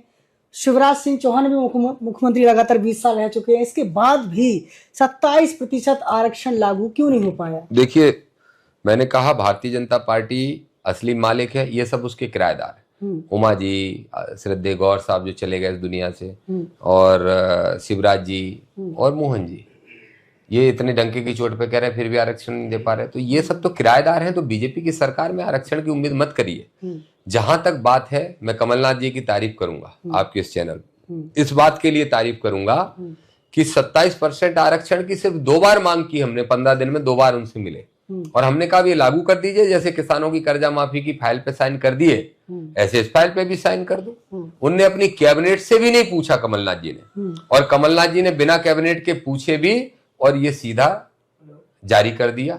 और फिर कैबिनेट के दस्तखत हुए मंत्रियों के बाद में, और फिर जाके वो 27% आरक्षण मध्य प्रदेश में लागू हो गया, फिर जो कि कोर्ट में लटका दिया गया मनुवादियों द्वारा। तो मैं इसके लिए, मुझे नहीं मालूम कि कमलनाथ ओबीसी के हैं कि नहीं, लेकिन फिर भी मैं इसके लिए तारीफ करूंगा कि दिग्विजय सिंह ने 10 साल में नहीं दिया, 20 साल में भारतीय जनता पार्टी के 4 ओबीसी के मुख्यमंत्रियों ने नहीं दिया, वो कमलनाथ ने देने का काम किया। इसलिए मैं तो ये मानता हूं इन सब नेताओं में तो कमलनाथ ज्यादा ओबीसी हितैषी है। मैं तो ये मानता हूं, भले ही 27 दिया, हालांकि हमने उनसे 52 की ही मांग की थी, वो उतनी हिम्मत नहीं जुटा पाए होंगे उस समय, लेकिन फिर भी अगर आज कोर्ट में लड़ाई लड़ पा रहे हैं 13% होल्ड हटाने की, तो उसी आधार पर लड़ पा रहे हैं जो कमलनाथ ने लागू किया था। तो ये ओबीसी के लोगों में दम नहीं है। जहां तक बात जीतू पटवारी की है, पीसीसी चीफ की आपने पूछा, जीतू मालवा क्षेत्र के हैं, उनको सामाजिक न्याय की लड़ाई का कोई जानकारी नहीं है, और वो तो मेरे ख्याल से भी संख्या का भी उनको ज्ञान नहीं होगा कि यादव कितने, गुर्जर, पाल, रावत, कुर्मी, दांगी कौन कितने हैं, लोधी कितने हैं, केवट कितने हैं, उनको पता ही नहीं होगा। पहले उनको इसका ज्ञान करना चाहिए, फिर सामाजिक न्याय की बात करना चाहिए। अभी तो वो बहुत कच्चे हैं इसमें, तो उनसे बहुत उम्मीद मैं नहीं कर सकता। उनने तो ये आरोप लगाया है मोहन सरकार पे कि लगभग 100 करोड़ रुपए वकीलों को दिए गए हैं। वो आरोप बिल्कुल सही है कि वकीलों को दिए गए हैं आरक्षण रोकने के लिए, ये आरोप तो ठीक है, लेकिन मैं आपके माध्यम से जीतू पटवारी आपसे पूछना चाहता हूं कि जरा बता दो मध्य प्रदेश में ओबीसी की टोटल संख्या आपके अनुमान से कितनी है और किस जाति की कितनी है। जब इतना ही ज्ञान नहीं होगा तो फिर वो क्या सामाजिक न्याय की बात करेंगे, क्या ओबीसी को हक दिलाने की बात करेंगे। एक बात, दूसरा इस सवाल का जवाब दे दो कि 2011 में जब आपने जातिगत जनगणना कांग्रेस की सरकार ने करा ली थी, तो फिर उसके आंकड़े उजागर क्यों नहीं किए। 1931 में ओबीसी के संख्या की गिनती की गई थी, पहली बार अंग्रेजों ने कराई थी। 31 के बाद ये बीजेपी कांग्रेस दुनिया भर की पार्टियां बनती रही, किसी ने जातिगत जनगणना क्यों नहीं कराई। और 2011 में जब कराई मनमोहन सिंह जी की, श्रद्धेय मनमोहन सिंह जी की सरकार ने, तो फिर आंकड़े उजागर क्यों नहीं किए। प्रणब मुखर्जी जी थे और कौन कौन थे जो जनरल के लोग वहां बैठे थे, उन्हें नहीं करने दिए, और आपने आंकड़े दबा के बैठ गए, और आज कह रहे हो ओबीसी जातिगत जनगणना। तो ये आपकी नीयत पे सवाल उठाता है। जहां तक जीतू भाई की बात है, वो हमारे मित्र हैं, अच्छे आदमी हैं, और मैं उनके उज्जवल भविष्य की कामना करता हूं, लेकिन मुझे ये उम्मीद नहीं है कि वो ओबीसी को हक दे पाएंगे, वो हम ही लोग दे पाएंगे। जी, तो क्या आप भविष्य में कमलनाथ जी के साथ कांग्रेस में जाएंगे? नहीं, कांग्रेस में क्यों जाएंगे, कांग्रेस कमलनाथ की है ही नहीं, और कांग्रेस कमलनाथ की होती तो कमलनाथ जी की ये दुर्गति कांग्रेस में की नहीं जाती। ये जो दुर्गति कमलनाथ जी की कांग्रेस में हो रही है, मैं देखिए बड़ी स्पष्ट बात कहता हूं, पूरे अगर 20-25 साल का आप ट्रैक रिकॉर्ड उठा के देख लो, तो 114 सीटें जो कांग्रेस की सबसे ज्यादा आई, वो आई तो कमलनाथ के नेतृत्व में, वही प्रदेश अध्यक्ष थे। पहले अरुण भाई को बनाया गया, अरुण भाई को भी बिना कारण से हटा दिया गया, पर कमलनाथ जी को अगर लाया गया, वो साधन संसाधन और उनका एक चेहरा निष्पक्ष था, बेदाग था, उसके कारण से अगर सरकार बन गई तो सरकार गिरा क्यों दी गई, और सरकार गिरा दी गई तो सरकार उनकी है ही नहीं। वो क्यों मजबूरी में उन सब की बात मानते थे। जो अभी बात हो रही थी, दिग्विजय सिंह ने कुछ और सरकार गिरने का कारण बताया, फिर कमलनाथ जी ने भी कुछ कमेंट कर दिया, क्यों ये मामले अब उखड़ के आ रहे हैं, पहले क्यों नहीं सुनी आपने। तो कमलनाथ जी की कांग्रेस है ही नहीं। जब कमलनाथ जी की अगर कांग्रेस में हैसियत रहती तो मैं छोड़ के ही काय को जाता, फिर कैसे ओबीसी का, जब तुमने ओबीसी को, भाई आपने ओबीसी को 27% आरक्षण दिया था, तो फिर ओबीसी को संख्या के अनुपात में टिकट क्यों नहीं दे पाए। वही दे देते तो मैं मान लेता, क्योंकि आपकी चली नहीं, क्योंकि कांग्रेस में उनसे ज्यादा सामंतशाहियों की चलती है, इसलिए कांग्रेस में नहीं जाऊंगा। और जाने की जरूरत क्या है, जिनको आना है हमारे अम्बेडकरवादी मिशन में आए, और जिनको नहीं आना है वो राजनीति में घर बैठने का काम। तो अगला विधानसभा चुनाव लड़ेंगे आप? मैं विधानसभा लड़ूंगा ही, और सिहोड़ा से ही लड़ूंगा, और विधानसभा के साथ साथ मेरा लक्ष्य, पहला लक्ष्य खुद का विधायक बनना नहीं, बल्कि कम से कम 25 विधायक बनाना होगा। और वो सीटें हमने टारगेट कर ली और बिल्कुल तय कर लिया है। जो 25 एमएलए बनेंगे उसमें से कम 10 एससी के बनेंगे और 15 ओबीसी के बनेंगे। स्पष्ट कह रहा हूं, मेरे इस विधायक अगर 25 बन गए तो 15 ओबीसी के बनेंगे और 10 एससी के बनेंगे। हमारे अम्बेडकरवादी पक्के विचारधारा के गुलाम नहीं। उनमें कुशवाहा होंगे, पाल होंगे, गुर्जर होंगे, यादव होंगे, लोधी होंगे, कुर्मी होंगे, रावत मीणा जो एक ही जाति होती वो भी होंगे। जातिगत समीकरणों के तहत और जातिगत भाईचारा बना के, जाति तोड़ो जमात जोड़ो वाले नारे पे जो शरद यादव जी ने दिया था, उस पे चल के हम लोग एक भाईचारा पैदा करेंगे, बहुजनों को, कांसीराम साहब के सपने को पूरा करेंगे। जी।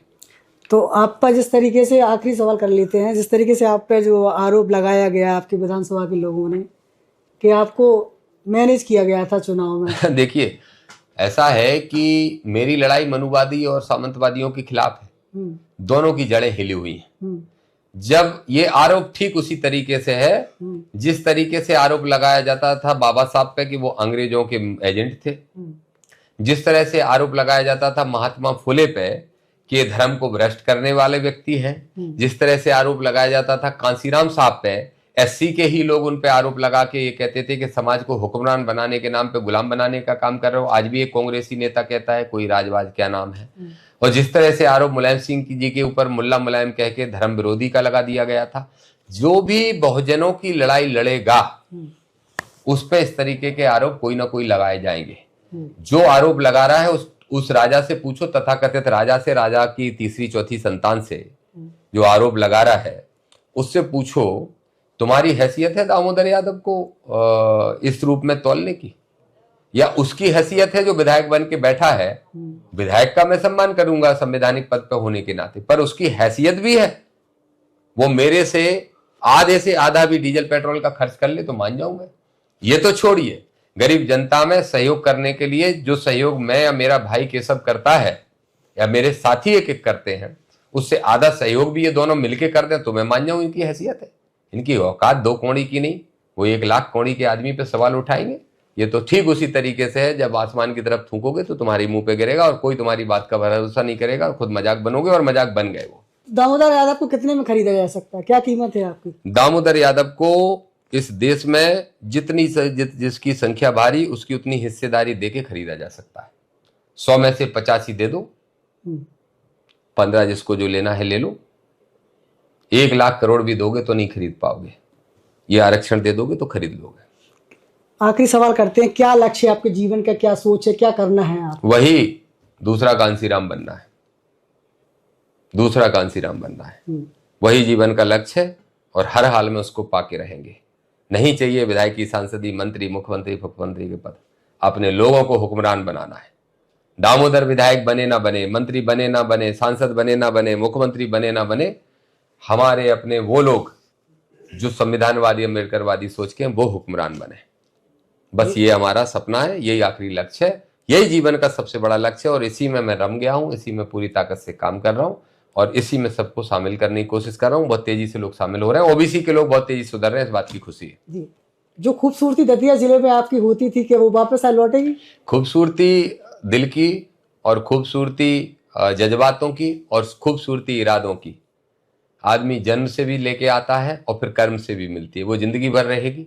अब तो मेरा इंडियन कलर हो गया है, देश के 80% लोगों का यही कलर होता है। मैं तो चाहता नहीं वापस से 20% लोगों की श्रेणी में जाऊं, मैं यही कलर रखना चाहता हूं। हालांकि वो जल्दी जल्दी हो रहा है ठीक, लेकिन मैं चाहता हूं कि वही का वही रहे।